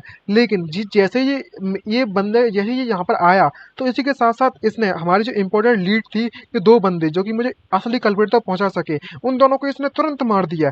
कुछ तो गड़बड़ है यहाँ पे। और यहाँ पर इस बुढ़ऊ की यहाँ पर हालत खराब हो जाती है भाई साहब, और डर के मारे तक घबरा जाता है। तो वो हमारे एमसी पर अटैक करते हुए कहने लगता है कि हे बच्चे, तुम भी इस डीमन के साथ मिलकर मेरे जूनियर ब्रदर पर हंट करना चाहते हो, मैं तुम्हें जिंदा नहीं छोड़ूंगा अगर तुमने चोट पहुंचाई तो। तभी याओ आगे आकर उससे कहने लगती है कि तेरी हिम्मत कैसी हुई यंग मास्टर पर अटैक करने की। तभी जंग दालन आगे आता है और उससे कहने लगता है कि सीनियर ब्रदर, ये बॉस थे जिन्होंने मेरी जिंदगी बचाई थी, आप इसे हट नहीं कर सकते। और मनी मन में सोचते हुए कहने लगता है कि आज बिल्कुल भी अच्छा दिन नहीं है इस तरीके से अगर मैं अपने मूव करता हूँ तो, लेकिन मुझे कोई दूसरा मौका तो जरूर मिलेगा फ्यूचर में, पर्सनली तुम्हें अपने हाथों से मैं मारने वाला हूँ। तभी एक बंदे की एंट्री होती है और वो कहने लगता है कि दाओमिंग, अब तुम्हें समय आ चुका है कि तुम सेक्टर में वापस लौट जाओ। इसको देखकर वो कहने लगता है कि फाइनली आप आ चुके हो ओल्ड मास्टर। इसको देखकर एमसी भी कंफ्यूज होता है और पूछने लगता है कि ये कौन है बे, इसको तो हम जानते ही नहीं है। और आकर जांग दालंग से कहने लगता है कि तुम्हारा समय जल्दी जल्दी समाप्त होने वाला है, तुम मेरे साथ सेक्ट में वापस चलोगे और मैं तुम्हारी मदद करूंगा ताकि तुम्हारे जो अंदर डिमोनिक सीड है उसे हम जल्द जल्द सप्रेस कर सके और अपनी मैजिक पावर से वो दोनों को अपने हाथों में बांध कर ले जाने लगता है। और जब वो ऐसा कर रहा होता है तो हमारा यहाँ पर एमसी कुछ भी नहीं कर पाता उन्हें रोकने के लिए, और चिल्लाते हुए कहने लगता है कि हे जांग दाओलिंग, इस तरह की तुम मुझे छोड़कर नहीं जा सकते। मेरी जो सील है वो ऑलमोस्ट टूटने वाली थी भाई, 3 पॉइंट रह गए थे। अरे यार, अगर जो जंग दार्लिंग अगर इस वक्त चला गया तो आखिरकार मेरी सेकंड सील रिंग का क्या होगा। आखिरकार यहाँ पर सिर्फ और सिर्फ 1 पॉइंट ही तो रह, आई मीन 3 पॉइंट्स ही तो रह गए थे कंप्लीट करने के लिए, कंप्लीटली अनलॉक करने के लिए। तभी या उससे पूछने लगते कि यंग मास्टर, ये ऑलरेडी काफी लेट हो चुका है, हमें लगता है कि अब हमें भी आराम करने के लिए घर पर जाना चाहिए। ये जो पैलेस है वो पूरी की पूरी दुश्मनों से भरा पड़ा है और ये हमारे लिए बिल्कुल भी सेफ जगह नहीं है। तो ये बात सुनकर एमसी उससे कहने लगता है कि इतनी किस बात की जल्दी पड़ी हुई है, अगर ये इतनी ज्यादा आसान नहीं है इस पैलेस में आना वैसे भी हमारे लिए, तो हमें एक जगह पर तो और भी जाना है। तो वो पूछने लगती है कि कहाँ जाना है, तो एम्पर हमारा एमसी बताता है कि ग्रांड एंसेस्टर टेम्पल पर, क्योंकि ओल्ड वांग ने मुझसे कहा था इससे पहले जब वो मरने वाला था कि इस ग्रांड एंसेस्टर टेम्पल के नीचे कुछ मौजूद है, उस चीज को मैं देखने जा रहा हूँ और मुझे चेक करना है कि जो चीज मैं ढूंढने में लगा हुआ हूँ कि ये वही चीज है। इतना सब कुछ होने में लगा हुआ है, एम्पर मारा जा चुका है, कुछ लोग आते हैं और काफी शौक का एक्टिंग करता है और कहने लगता है कि व्हाट, यहाँ पर क्या चलने में लगा हुआ है, किसी ने हमारे एम्पर को असैसिनेट कर दिया है। और वो बंदा सीधे एमसी पर टारगेट करते हुए कहने लगता है, काइजिन आखिरकार तुम यहाँ पर खड़े खड़े क्या करने में लगे हो, जल्दी से जाओ और इस मर्डरर को यहीं पर पकड़ लो। तभी वो कहने लगता है कि माय लॉर्ड, जिस बंदे ने इस मेजेस्टी को मारा है वो ड्रैगन टाइगर सेट का बंदा है, ना कि ये फैमिली का ये लड़का। और मनी मन में कहता है कि अगर ये किंगटन को कैप्चर कर लूं, है तुमने मुझे पागल समझा है क्या। ये बंदा एक ऐसा बंदा है जो कि एम्पर लेवल स्ट्राइक को भी झेल सकता है और बिना किसी दिक्कत के यहाँ से निकल सकता है, वो भी जिंदा। ये बात सुनकर इसे काफी शौक लगता है और चिल्लाते कहने लगता है कि मैं तुम्हें ऑर्डर दे रहा हूँ अभी के अभी, जल्दी से जाओ और इसे इमिडिएटली टेक डाउन कर लो। मेरे जो ब्रदर्स की जो डेथ है वो इस ड्रैगन टाइगर सेट के कारण नहीं हुई है, बल्कि मैं इस यूजलेस ये फैमिली के ब्रैड के कारण हुई है, सारे के सारे इस भड़वे की है। और तो और इतना ही नहीं, ये किंगतुआन बिल्कुल पूरी तरीके से अनइंजर्ड है, एक भी चोट नहीं लगी, ये परफेक्ट अपॉर्चुनिटी है। शायद गलतफहमी हो रखी है, मुझे लगता है इसे लगता है कि ये इंजर्ड है, चोट लग चुकी है, इतनी फाइट करने के बाद भी ये परफेक्ट मौका है इसे इस वक्त मारने का। और मैं अपना जो दुश्मनी है और अपना जो बदला है वो आज मैं लेकर ही रहूंगा और सारे के सारे हिसाब मैं अभी बराबर करूंगा। तभी एमसी उसके पास आकर उससे कहने लगता है कि तुम तो वाकई में बहुत ज्यादा अनोइंग हो, तुम मुझसे फाइट करना चाहते हो, अगर तुम्हें वाकई में इतना हिम्मत है तो आ मुझ पर अटैक करके दिखा, अगर तू एक बाप की औलाद है तो वो कहने लगता है कि तुम कुत्ते कहीं के, तुम्हें ऑलरेडी मर जाना चाहिए था काफी समय पहले, आज मैं यहाँ पर तुझे पक्का पकड़ूंगा, फिर देखता हूँ कि तुम यहाँ से कैसे जिंदा बचकर जाओगे। अब तुम चिंता करने की जरूरत नहीं है, लेकिन तुम्हें एक बार तुम मर जाओगे तो मैं डेफिनेटली तुम्हारी इस ब्यूटीफुल वाइफ का अच्छे तरीके से ख्याल रखूंगा जो कि तुम्हारे साइड में मौजूद है, और तो फिर समझ जाओगे क्या क्या होगा। ये बात सुनकर एमसी को गुस्सा आती है और वो जैसी उस बात अगर उसकी वाइफ पर आ जाए ना तो वो अपना कंट्रोल खो देता है और एक जोरदार किक मारता है उसके चेहरे पर और उससे कहने लगता है कि तुम्हारे जो कान है वो खराब हो चुके हैं क्या? तुम्हारी बकवास सुन सुनकर मेरा जरूर दिमाग खराब हो गया। और एक एक कर पढ़ने के बाद वो बंदा इतना दूर जाकर गिरता है कि उसकी हालत खराब हो जाती है और वहीं पर ऑन द स्पॉट निपट लेते हैं। भाई स्वाहा हो गया। उसके चेले उसके पास जाते हैं और कहने लगता है कि माय लॉर्ड क्या आप ठीक हो? तभी ये काई जी सोल्जर्स है वो उससे सभी सोल्जर से कह देता है ये जनरल कि जाओ और सभी के सामने ये वर्ड कहना कि जो प्रिंस बहुत ही ज्यादा हिडन इलनेस के कारण मारे जा चुके हैं और ये ऑन द स्पॉट मर गए थे वहां पर बेहोश होने के कारण। और सोल्जर्स इस बात को कमांड को मानने के लिए रेडी हो जाते हैं। तभी एमसी कहने लगता है कि याओ तुम मेरे साथ ग्रैंड एंसेस्टर टेम्पल की तरफ चलोगी ना? वो तभी इस बात के लिए खुश हो जाती है और निकल पड़ते हैं दोनों के दोनों और वो उस टेम्पल पर पहुंचते हैं। 15 मिनट लग जाते हैं ना पहुंचते पहुंचते। तो एमसी उससे पूछने लगता है कि यार तुम यहीं पर मेरा इंतजार करो बाहर और मैं यहाँ पे जल्दी लौट कर आऊंगा। तो वो पूछने लगती है कि ये जगह डेंजरस तो नहीं है आपके लिए? अंदर जाना सुरक्षित रहेगा? तो एमसी को लगता है कि नहीं कोई दिक्कत नहीं है और वो जाने के देने के लिए रेडी हो जाती है और कहती है कि आप सावधान रहना। तो एमसी की ये बात सुनता है और इससे कहने लगता है कि तुम्हें चिंता करने की जरूरत नहीं है, मुझे यहाँ पर कोई भी चोट ना पहुंचा सकता। और जब अंदर जाता है तो उसे कुछ भी खास दिखाई नहीं देता और कहता है कि जिससे पहले की जो ओल्ड विभाग है वो यहाँ से गया था तो उन्होंने मेंशन किया था कि 10,000 ईयर्स ओल्ड डिमोनिक बीस्ट यहाँ पर कैद है और उसके साथ ही एक सेलेस्टियल बुक सील्ड है इस टेम्पल के नीचे जमीन के तलगर में कह सकते हो अंदर की तरफ। अब जबकि ये नीचे है तो यहाँ पर कोई ना कोई तो ऐसा मैकेनिज्म होगा छुपा हुआ जो कि अंदर जाने में हमारी मदद करे। तभी उसे एक अजीब सी चीज दिखती है और जैसे वो उस चीज को मूव आउट करता है तो नीचे जमीन में एक सीढ़ियों का रास्ता बन जाता है और ये समझ जाता है कि ओल्ड वांग उस वक्त मुझसे झूठ नहीं बोलने में लगा होता। उसने जो भी कहा वो सारी की सारी घटना और बातें सच है। और धीरे धीरे करके वे अंदर जाता है तो वो काफी बहुत बड़ा इलाका होता है और कहने लगता है कि मानना तो पड़ेगा ये वाकई में एक हिडन स्पेस है और इसको देखकर तो पता चलता है कि ये कितने ज्यादा डीप है। क्या ऐसा पॉसिबल हो सकता है कि ये जो पैसेज है अंडरवर्ल्ड जाने का क्या? तभी वो कुछ नोटिस करता है और क्या लगता है कि जरा 1 मिनट रुको,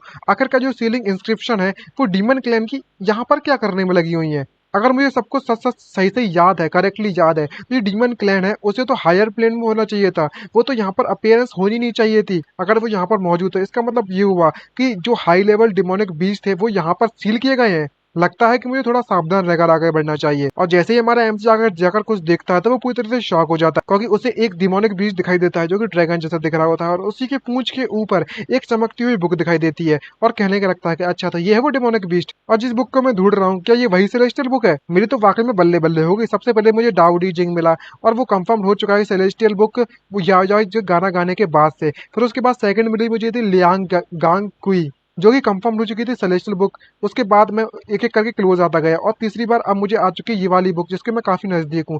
मुझे जैसे ही इससे नजदीक जाऊंगा तो सिस्टम मुझे बता देगा, लेकिन जैसे ही वो उसे छूने की कोशिश करता है तो यहाँ पर उसे कोई नोटिफिकेशन नहीं आता और वो काफी शॉक हो जाता है और क्या लगता है ये टारगेट आइसोलेट हो चुका है मिस्टीरियस फोर्स से और मैं इसे अपने हाथों में नहीं ले सकता। लेकिन इसका लालच इसके चेहरे पर साफ साफ दिखाई दे रहा है कि किस तरीके से इसे हासिल करना चाहता है इस बुक को किसी भी तरीके से। और जब ये ऐसे में ध्यान नहीं दे रहा होता तभी उस डिमोनिक बीस्ट की आंखें खुल जाती हैं और वो तुरंत हमारे एम्स को घूरना चालू कर देता है। एम्स को उसे डर तो बिल्कुल भी नहीं लगता लेकिन वो ड्रैगन बीस्ट जो भी है वो उससे पूछने लगता है डेमोनिक बीस्ट कि अबे तुम कौन हो बे और यहाँ पर क्या कर रहे हो? और जब हमारा एमसी इसकी ये बातें सुनता है तो वो भी काफी सरप्राइज बढ़ जाता है और मन ही मन में क्या लगता है कि डैम इट आखिरकार इस बंदे को अभी जगना जरूरी था क्या? ये थोड़ी देर बाद नहीं जग सकता था। अब वाकई में मुझे लगता है कि अब मुझे ये बंदा बिल्कुल भी फेस नहीं देगा। मेरी इज्जत नहीं करेगा तो अब मेरे पास कोई भी मौका ही नहीं बचता। क्या अब मुझे इससे फाइट करने के लिए रेडी हो जाना चाहिए? क्या होगा अगर ये स्कॉलर का नेचर हो तो, और यही बंदा अगर वो स्कॉलर निकला जो मेरी मदद करेगा ब्रेक थ्रू करने में तो क्या होगा? अब इसके पास कोई ऑप्शन नहीं बचता तो वो पूछ पड़ता है कि हे बड़ी तुम्हें गलत फहमी होने में लगी हुई है, मैं तो कैजुअली बस यहाँ पर इधर उधर देखने में लगे हुआ था। और मन ही मन में क्या लगता है कि मैं कैजुअल यहाँ पर इस तरीके से रैशनली एक्ट नहीं कर सकता।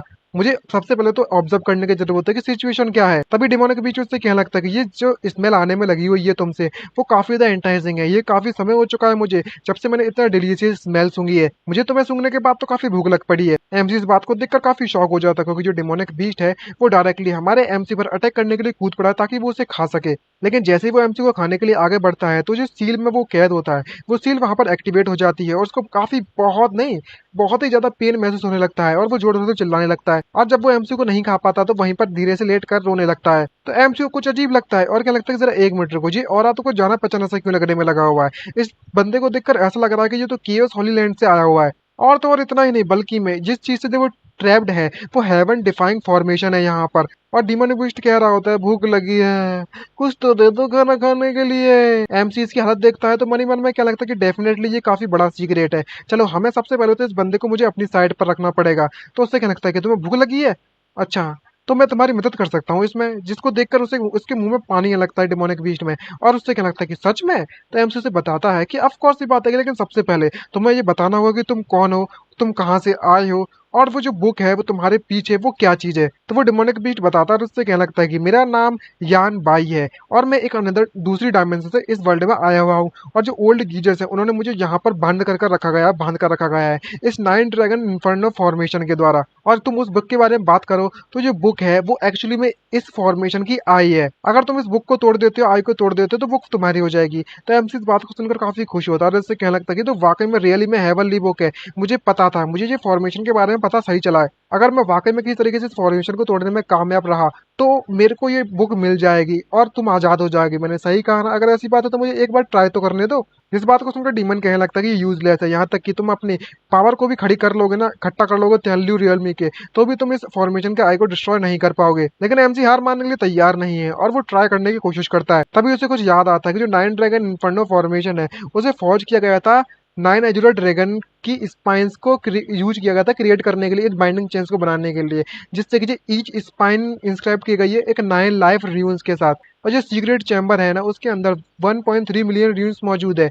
हर एक इन्फ्यूज्ड है एसेंस ब्लड के साथ अजूरा ड्रैगन, और एम्पावर्ड किया गया है गॉड के पावर के साथ। जब हमारा एमसी कोशिश करता है तो ड्रैगन उसको देखकर कहने लगता है कि तुम वाकई में इस फॉर्मेशन को ब्रेक करना चाहते हो, ये इम्पॉसिबल। लेकिन हमारा एमसी थोड़ा सोचता है उसको देखकर, और कहने लगता है कि मेरी जो सेकंड सील फॉर्मेशन बेस्ड है अगर अनलॉक हो जाती है तो शायद मैं इसको तोड़ने में कामयाब रहता है, इस फॉर्मेशन के वीक पॉइंट का पता लगाने का। लेकिन ये काफी कितनी शेम वाली बात है कि जो जांग दावलिंग है अब वो यहाँ पर मौजूद नहीं है। अगर वो यहाँ पर होता तो शायद मैं अभी मेरा कोई भी मुकाबला नहीं कर पाता। जांग दावलिंग ओ जांग दावलिंग, आखिरकार तुम्हें इतनी ज्यादा क्रिटिकल मूवमेंट पर ही जाने की क्यों जरूरत पड़ी थी? और तभी भाते जाता है हमारा एमटी चिल्लाते हुए कहने लगता है कि तुम्हें चिंता करने की जरूरत नहीं है। भले ही मैं इस फॉर्मेशन को अभी नहीं तोड़ सकता, लेकिन बाहर जाता हूँ, तुम्हारे लिए कुछ खाना तो लेकर आ ही सकता हूँ, लेकिन तुम्हें बस मेरा खुदने के लिए इंतजार करना पड़ेगा। तभी ड्रैगन वो डीमन बीस्ट कहने लगता है कि तुम मुझे बेवकूफ बनाने की कोशिश ना करो तो बेटर रहेगा। तो एमसी कहने लगता है कि रिलैक्स जेंटलमैन, तुम्हें यहाँ पर बिल्कुल भी बोर नहीं होगी, चिंता मत करो। दूसरे भैयाओं काफी चिंता कर रही होती है एमसी की, और सोच रही होती है कि आखिरकार जो यंग मास्टर है वो अभी तक पूरी तरीके से बाहर क्यों नहीं आए हुए हैं, मैं इनका इंतजार कर रही हूँ। जैसे ही वो हमारा एमसी से देखता है तो काफी खुश होता है, तो वो या उसके पास आकर कहने लगता है कि यंग मास्टर क्या आप ठीक हो? तो वो बताने लगता है कि जरा तुम खुद देखो, तुम कितनी ज्यादा चिंता करने में लगी हुई, मैं परफेक्टली फाइन हूँ और सुरक्षित हूँ, मुझे यहाँ पर कुछ भी नहीं गया हुआ है। चलो चलते हैं, अब समय आ चुका है हमें वापस जाने का यहाँ से। और हमारा एमसी वापस निकल पड़ता है। दूसरी तरफ हमें दिखाया जाता है कि किसी ने पूरी तरीके से अटैक करके रखा गया है, पूरे इलाके को बर्फ से जमा दिया है। इसको देखकर वो समझ जाता है यहाँ पर कुछ तो अजीब हो रखा है। यहाँ पर जो 100 फ्लावर्स टावर है वो इतना ज्यादा अंधेरा क्यों है यहाँ पर, और यूजुअली यहाँ पर बिजनेस टाइम होना चाहिए था ये तो। तभी याओ नोटिस करती है कि यहाँ पर बहुत ज्यादा ठंड क्यों लगने में लगी हुई है। तभी अचानक से एक उड़ती हुई स्वॉर्ड आती है हमारे एमसी की तरफ, जो कि उसे अटैक करने के लिए आई है। लेकिन हमारा एमसी याओ को बचा लेता है और एक अजीब तरह की रस्सी से उसे बांध देता है, और बिना किसी दिक्कत के इस स्वॉर्ड को वहीं पर डिस्ट्रॉय कर देता है। तभी एंट्री होती है एक नमूने की, जो कि उससे कहने लगता है कि जैसा कि मैंने उम्मीद की थी एक ऐसे बंदे से जो कि केपेबल है इस जांग दावलन को टेक डाउन करने के लिए, अपना सबोर्डिनेट बनाने के लिए। इम्प्रेसिव। इस बड़ऊ को देखकर एमसी पूछता है कि अब भाई तू कौन है? तभी ये बड़ऊ अपने बारे में बताता है, और उससे कहने लगता है कि मेरा नाम क्वीन चाओ जेन है, और मैं यहाँ पर तुम्हारा इंतजार कर रहा था, वो भी काफी समय से। और इसके बारे में बताया जाता है इस वक्त ये करंट डीन है इस कांगलन अकेडमी का। तभी एमसी उससे पूछता है कि तुम्हें आखिरकार मुझसे क्या चाहिए, और मनी मन में कहने लगता है कि इस बंदे के पास इतना पावरफुल और है, लकीली मेरा जो सेवर्ड ब्रांच है विलो गॉड है वो वाकई में काफी ज्यादा पावरफुल इस वक्त काम कर गया, वरना मैं डेफिनेटली इंजर्ड हो जाता। तो ये डीन उससे कहने लगता है कि मेरे पास तुम्हारे लिए दो चीजें सबसे पहले बताने के लिए। पहली कि तुम्हारी जो ये फैमिली है, ये जो फोर्सेस हैं वो तियानलू सिटी से मैं चाहता हूँ कि तुम वापस ले लो। सेकंड, तुम अपने साउदर्न रीजन में वापस चले जाओ, और कभी भी हमारे कांगलन अकेडमी में आने की सोचना ही मत। मुझे नहीं पता कि आखिरकार जो ओल्ड डीन ने तुम्हें परमिशन क्यों दी, लेकिन जहां तक मुझे इसकी चिंता होने में लगी हुई है तुम कभी भी अलाउ नहीं कर पाओगे एंटर लेने के लिए। इसको सुनकर एमसी काफी कंफ्यूज होता है, और उससे पूछने लगता है कि तुम आखिरकार रॉयल फैमिली या फिर कांगलन अकेडमी, तुम इन दोनों में से किसके लिए काम कर रहे हो, किसके बदले में बोलने में लगे हो? तो ये बताता है कि मैं रिप्रेजेंट करता हूँ दोनों, रॉयल फैमिली और अकेडमी। यहाँ तक कि तुमने उस डोंगफेंग को खुद अपने हाथों से नहीं मारा है, लेकिन किसी ना किसी को तो इसका ब्लेम जरूर लेना पड़ेगा। और बात करें कांगलन अकेडमी के बारे में, तो मुझे बिल्कुल भी रैंडम पीपल पर भरोसा नहीं है, और मैं किसी भी रैंडम बंदे को अंदर आने नहीं दे सकता अकेडमी में। ये बात सुनकर एमसी मुस्कुराता है, और उससे कहने लगता है कि अगर मैंने मना किया तो तू क्या उखाड़ लेगा बे? तभी वो बंदा आगे बढ़ता है और उससे कहने लगता है कि बच्चे, मैं तुम्हें एक सलाह देना चाहता हूँ, तुम्हें इतनी जल्दी डिसीजन ना बनाओ तो तुम्हारे लिए बेटर रहेगा। मैं तुम्हें 3 दिन का समय देता हूँ, अगर तुम 3 दिन सोच सकते हो और मेरी बात मान लो तुम्हारे लिए फायदे रहेगी। अगर तुमने 3 दिन में मेरी बात नहीं मानी तो तुम और तुम्हारी ये वूमन दोनों के दोनों मारी जाओगी।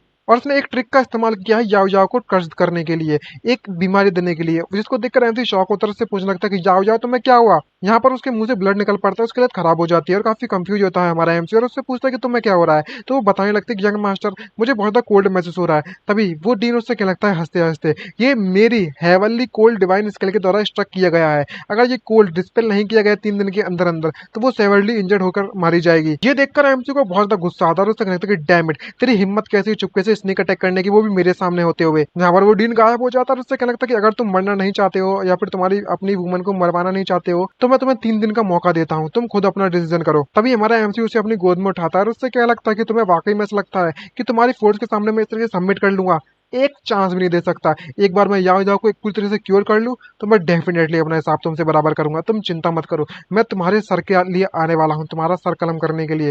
ऐसा कुछ तो नहीं कहा, पर ये जरूर कहा है कि बदला लेने के लिए जरूर आऊंगा। और तभी हमारा एमसी बिना कोई सोचे समझे अपनी याओ को उठाकर कमरे के अंदर की तरफ जाने लगता है। और जब वो अंदर जाकर देखता है तो वो काफी शॉक हो जाता है, क्योंकि सभी के सभी लोग बेहोश पड़े होते हैं। तभी उस मैनेजर को होश आता है और वो उससे कहने लगता है कि ये काफी अजीब बात है कि आखिरकार मैं अचानक से इतना बेहोश क्यों हो गया। तभी वो बताने लगता है हमारे एमसीयू से कि लिटिल टर्टल तुम मेरी यहाँ पर मदद करो बाथ टब तैयार करने के लिए, और पूरे के पूरे पानी को हॉट वाटर से पूरे पूरे बाथ टब को हॉट वाटर से भर देना। और वो ऑर्डर को देने के लिए मानने के लिए तैयार हो जाता है। तभी हमारा एमसी सिस्टम को बुलाता है और उससे कहने लगता है कि सिस्टम फायर फ्लेम पेयर को बाहर निकाल कर लेकर आओ। यहाँ पर सिस्टम उसे बताने लगती है कि जो फायर फ्लेम पेयर्स के उसे प्योर यांग एनर्जी को एक्टिवेट करने के लिए जरूरत पड़ेगी। क्या इसका मतलब ये हुआ कि तुम वाकई में वो यूज करने वाले हो क्या? तो एमसी कहने लगता है कि जस्ट तुमसे जो कहा जा रहा है तुम वही करो। एमसी शर्मा सिस्टम तो शर्मा आ गए कतई। तभी 2 गर्ल्स आती हैं एक हॉट वाटर से भरा हुआ बाथ टब को और कहने लगती है कि आपके डिलीवरी आपका आइटम हमने यहाँ पर डिलीवर कर दिया है। लेकिन हमारा एमसी उन सभी को रखता नहीं है और कहने लगता है कि ठीक है अब तुम यहाँ से जा सकते हो। और तभी हमारा एमसी सबसे पहले तो उस याव को उठाता है और फिर जाकर उस हॉट वाटर टब में जाकर डाल देता है। उसे काफी पेन महसूस हो रहा है और सिर्फ इतना ही नहीं बल्कि मैं वह खुद भी यहाँ पर कपड़े उतार कर ऊपर की शर्ट उतार कर उसी पानी में जाकर कूद जाता है और उसकी मदद करते हुए उससे कहने लगता है कि याओ याओ जो फायर फ्लेम पेयर है वो रिमूव कर सकता है तुम्हारे बॉडी के अंदर जो कोल्ड एनर्जी है वो चीज को, तो चाहे कुछ भी हो जाए तुम्हें ये चीज होल्ड करनी होगी। जहां पर वो किसी तरीके से अपनी थोड़ी आंखें खोलती है और उसकी बात से एग्री हो जाती है।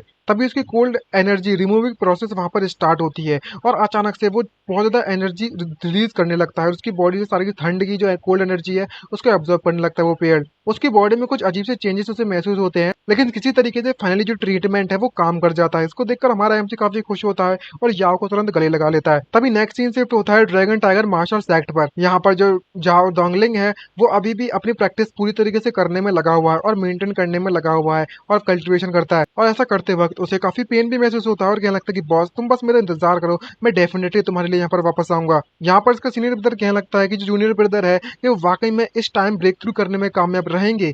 तो उसका मास्टर बताने लगता है कि ये काफी टफ है, ये बात तो माननी पड़ेगी। दूसरी तरफ कहानी जाती है एमसी की तरफ जहां पर उसको 3 दिन हो जाते हैं।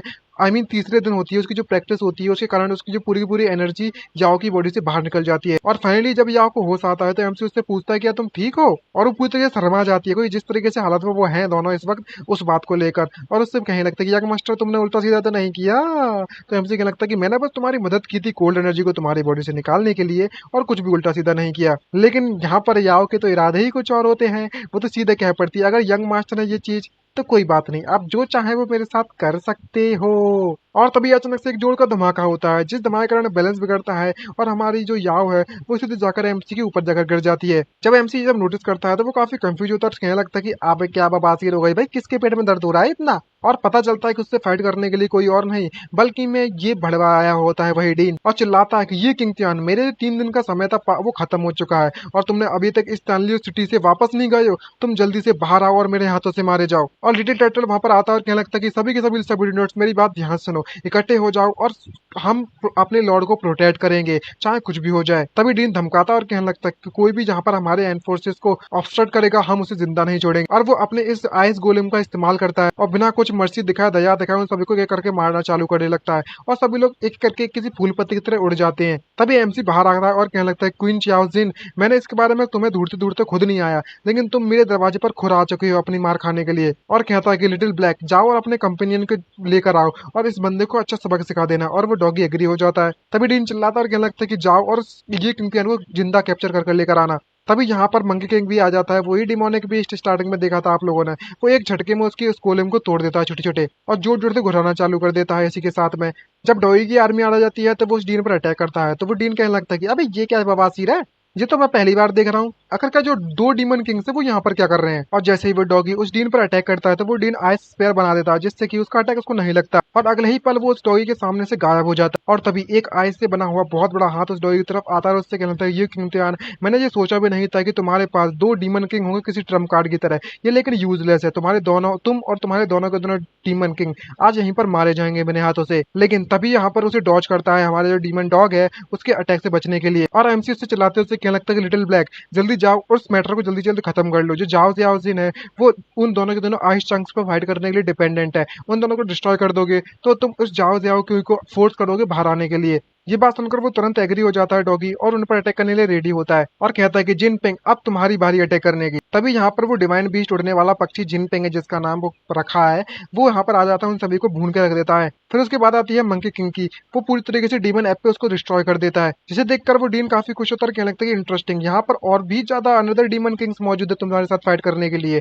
तभी एक फॉर्मेशन बनती है और वो कहने लगता है इसको देखकर डीमन, ये क्या चीज है, ये फैम, और तभी डीन कहता है ये फैमिली वाकई में उनके पास स्ट्रॉन्ग फाउंडेशन है। और अचानक से वो फॉर्मेशन सभी को एक टोर्नेडो में एब्जॉर्ब करना चालू कर देती है, टेलीपोर्टेशन से गायब हो जाते हैं सारे के सारे लोग, इन्हें कुछ समझ भी नहीं पा रहे होते कि चल क्या रहा है। और अचानक से झटके से सब कुछ सुपड़ा साफ। जब एमसी ये सब देखता है तो वो भी सरप्राइज हो जाता है और कहने लगता है कि ये बिल्कुल भी अच्छा नहीं हुआ, उस बंदे ने एक सीक्रेटली स्पेशल फॉर्मेशन सेटअप करके रखा हुआ था। तभी डीन उसके पास आकर कहने लगता है ये किंग तुम्हारा ट्रम्प कार्ड ऑलरेडी जा चुका है, और ऑबिडेंटली मेरी बात मानो, और हमारे एमसी को धमकाते हुए आगे आता है और गेट पे आकर चिल्लाता है और कहने लगता है कि तुम खचड़े थे और खचड़े ही रहोगे, और एक कॉर्नर में छुपकर बैठे हुए हो, तुम इतने डर चुके हो क्या। लेकिन जैसे ही वो कमरे के अंदर आता है तो वो क्या देखता है कि वहां पर ना एमसी है ना हमारे एमसी की वाइफ। काफी कंफ्यूज होता है और क्या लगता है कि कहाँ पर गया ये बंदा। तभी एमसी उन चेन का इस्तेमाल करता है और क्या लगता है क्वीन चाओजिन अब तेरी बारी है यहाँ पर बंधने की। और तभी हमारा एमसी उड़ते हुए इसके सामने आता है और कहने लगता है कि ओल्ड मैन अब तो तुझे सबक सिखाना ही पड़ेगा, और एक जोरदार मुक्का मारता है उसके चेहरे पे, और उस ओल्ड मैन को हमारा एमसी चेन से चारों तरफ से बांध लेता है। और एमसी इस बात को देखकर खुश हो जाता है और कहने लगता है कि फॉर्चुनेटली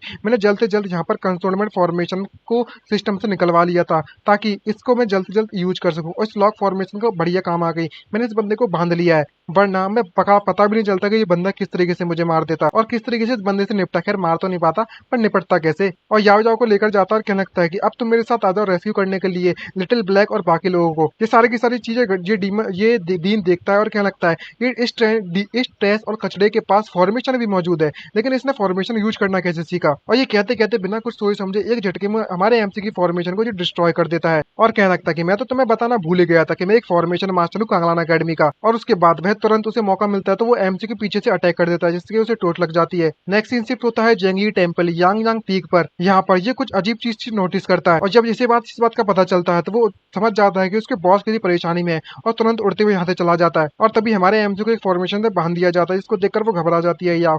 तभी डीन आकर उससे कहने लगता है ये किंग तुम्हारी सोल डिस्ट्रक्शन फॉर्मेशन है वो अनलिट करी जा चुकी है बिना किसी ट्रेस के, और वो सोल को डिस्ट्रॉय कर देगी। ये जो सोल डिस्ट्रक्शन फॉर्मेशन मैंने तुम्हारे लिए ही बना रखी है, जहाँ तक कि जो ओल्ड डीन है वो भी आ जाए ना तो वो भी इसको हटा नहीं सकते, तुम बस इंतजार करो मरने का, अब तुम्हें कोई भी नहीं बचा सकता यहाँ पे, तुम्हारी मौत तो पक्की है। लेकिन तभी अचानक से हमारा एमसी अपनी सिस्टम स्पेस से एक डिस्क निकालता है जो कि किसी भी फॉर्मेशन को तोड़ने के लिए काम आएगी, और इसकी मदद से वो ज्यादा से ज्यादा पावरफुल फॉर्मेशन को भी तोड़ सकता है। जब ये बात डीन को पता चलती है तो वो काफी शॉक हो जाता है और क्या लगता है ये कैसे पॉसिबल है, इम्पॉसिबल। तभी एमसी क्या लगता है कि एक फॉर्मेशन मास्टर, मुझे इसके बारे में सोचा नहीं था कि ये इतना ज्यादा इंप्रेसिव होगा, मुझे नहीं लगता। तभी याओ उसको देखकर खुश हो जाती है और उससे कहने लगता है कि यंग मास्टर मुझे इस तरीके से सुरक्षित है, ये जानकर मुझे काफी अच्छा लगा। और मन ही मन में कह रहा होता है हमारा एमसी ये जो स्पीड है इस बंदे की फॉर्मेशन सेटअप करने की वो टेरिफाइंग है, जब तक ये क्रिएट नहीं कर सकता कोई डिवाइन लेवल फॉर्मेशन को, तब मैं बिना किसी दिक्कत के चैलेंज कर सकता हूँ इस फॉर्मेशन डिस्क से जो कि मेरे हाथों में मौजूद है इस वक्त। तभी वो फॉर्मेशन मास्टर कांगलान अकेडमी का डे उससे कहने लगता है कि बच्चे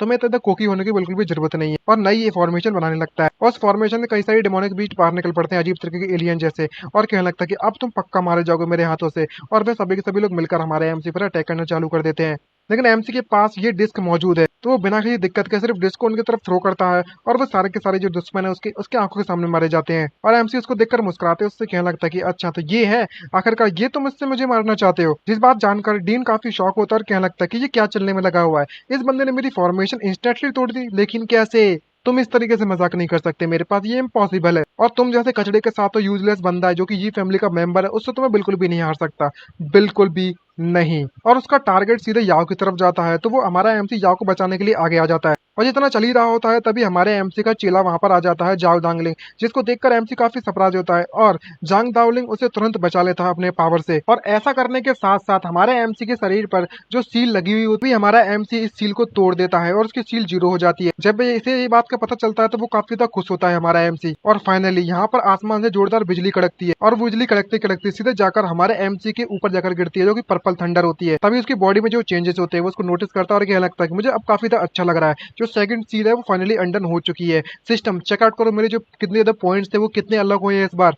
तभी सिस्टम नोटिफिकेशन देती है और उससे कहने लगते हैं कि कॉन्ग्रेचुलेशन होस्ट, इस बार आपको फिर से 100 मिलियन एट्रीब्यूट पॉइंट्स मिल चुके हैं। ये बात सुनकर एमसी उससे कहने लगता है कि 100 मिलियन बिल्कुल सही समय पर है, तुम भूल जाओ बाकी के 1 मिलियन को, और 99 मिलियन है ना उनको मेरी फॉर्मेशन टैलेंट में जाकर ऐड कर देना। सिस्टम इस बात से एग्री होती है और अपनी प्रोसेस को चालू करती है और कहने लगती है कि एट्रीब्यूट टैलेंट फॉर्मेशन में ऐड कर दिए जा चुके हैं, तुम्हारा टैलेंट बढ़ने में लगा है फॉर्मेशन में। और हेवनली किक फॉर्मेशन एट्रीब्यूट है वो कंप्लीटली फुल हो चुके हैं। यहाँ पर उसका पैनल दिखाया जाता है, जैसे कि आप लोग देख सकते हो हमारा एमसी अपने पैरे से काफी ज्यादा पावरफुल महसूस करता है। लेकिन बाकी के जो लोग होते हैं जब ये सब देखते हैं तो उन्हें कुछ समझ नहीं आ रहा होता, खासकर डीन को कंफ्यूज होता है, कहने लगता है कि ये सब क्या चलने में लगा हुआ है। और समझ मन ही मन में कहता है कि ये किस तरह का प्रेशर आने में लगा हुआ है, क्या ये बंदा ब्रेक थ्रू कर रहा है, ये तो इम्पॉसिबल है। आखिर का ये ट्रेस एक first rank martial pulse break कैसे कर सकता है। तभी एमसी उससे लगता है कि तुमने अभी अभी यहाँ पर अपने आप को फॉर्मेशन मास्टर कहा था ना, चलो देखते हैं कि आखिरकार तुम कितने ज्यादा इंप्रेसिव हो इस फॉर्मेशन में।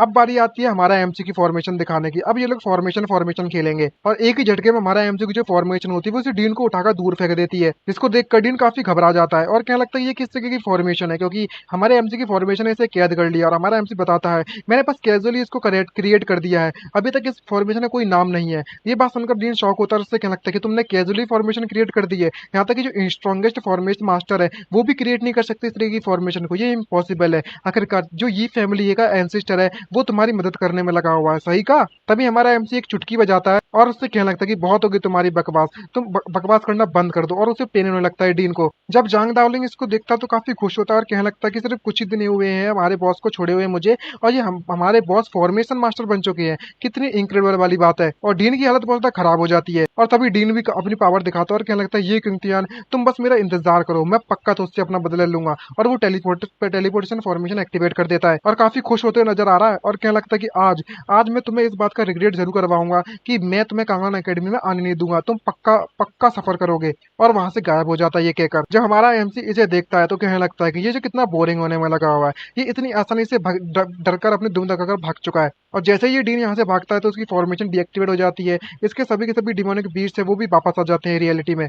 तभी एमसीसी के पास आता है और कहने लगता है जंग डाउलिंग, बॉस मुझे इस बात का शुक्र है कि तुम पूरी तरह से सुरक्षित हो, मैं बाकी में आपकी चिंता करने में लगा था। तो एमसी कहने लगता है कि तो आखिरकार मुझे क्या ही हो सकता है, लेकिन तुम्हारा जो ऑरा है हर डीमन का वो अभी भी तुम्हारी बॉडी में मौजूद है क्या। तो वो बताने लगता है कि जो हेवनली मास्टर ने कहा था कि जो हर डीमन है वो कम्प्लीटली इरेडिकेट नहीं हो सकता, लेकिन इसे टेम्परेरी सप्रेस करके रखा जा सकता है। तो सीक्रेटली मैं बाहर आ चुका हूँ अभी के लिए। तभी अचानक उसकी बॉडी में कुछ होने लगता है और उस बंदे के मुंह से खून निकल पड़ता है, इसको देख के शॉक हो जाता है और कहने लगता है कि ये अच्छा नहीं हुआ, क्योंकि जो हर डीमन है वो वापस से बाहर आ रहा है। और वो कहने लगता है कि तेरी तुम तो वाकई बोल्ड हो, तुम्हारी हिम्मत कहती है चुपकर बाहर निकलने की। तो एमसी कहने लगता है कि लेकिन मैं डेफिनेटली यहाँ पर श्योर करूंगा कि तुम्हें यहाँ पर कुछ भी नहीं होगा, क्योंकि तुम मुझे फॉलो करते हो, तुम मेरे साथ आओ। यहाँ पर एक ऐसी चीज है जो कि तुम्हें हर डीमन को हमेशा हमेशा के लिए सप्रेस कर रख सकती है और डिस्ट्रॉय कर देगी। इसको देखकर वो शॉक होता है और कहने लगता है कि वाकई में कहाँ पर ले जा रहे हो मुझे। तभी हमारा एमसी उस बीस्टमेंट पर बेसमेंट पर पहुंच जाता है जहां पर ताइजिंग टेम्पल के नीचे था वो बीस्ट कैद था ना, वहीं पर अभी बुक लेकर कैद उठाने के लिए जा रहा था उस बुक को,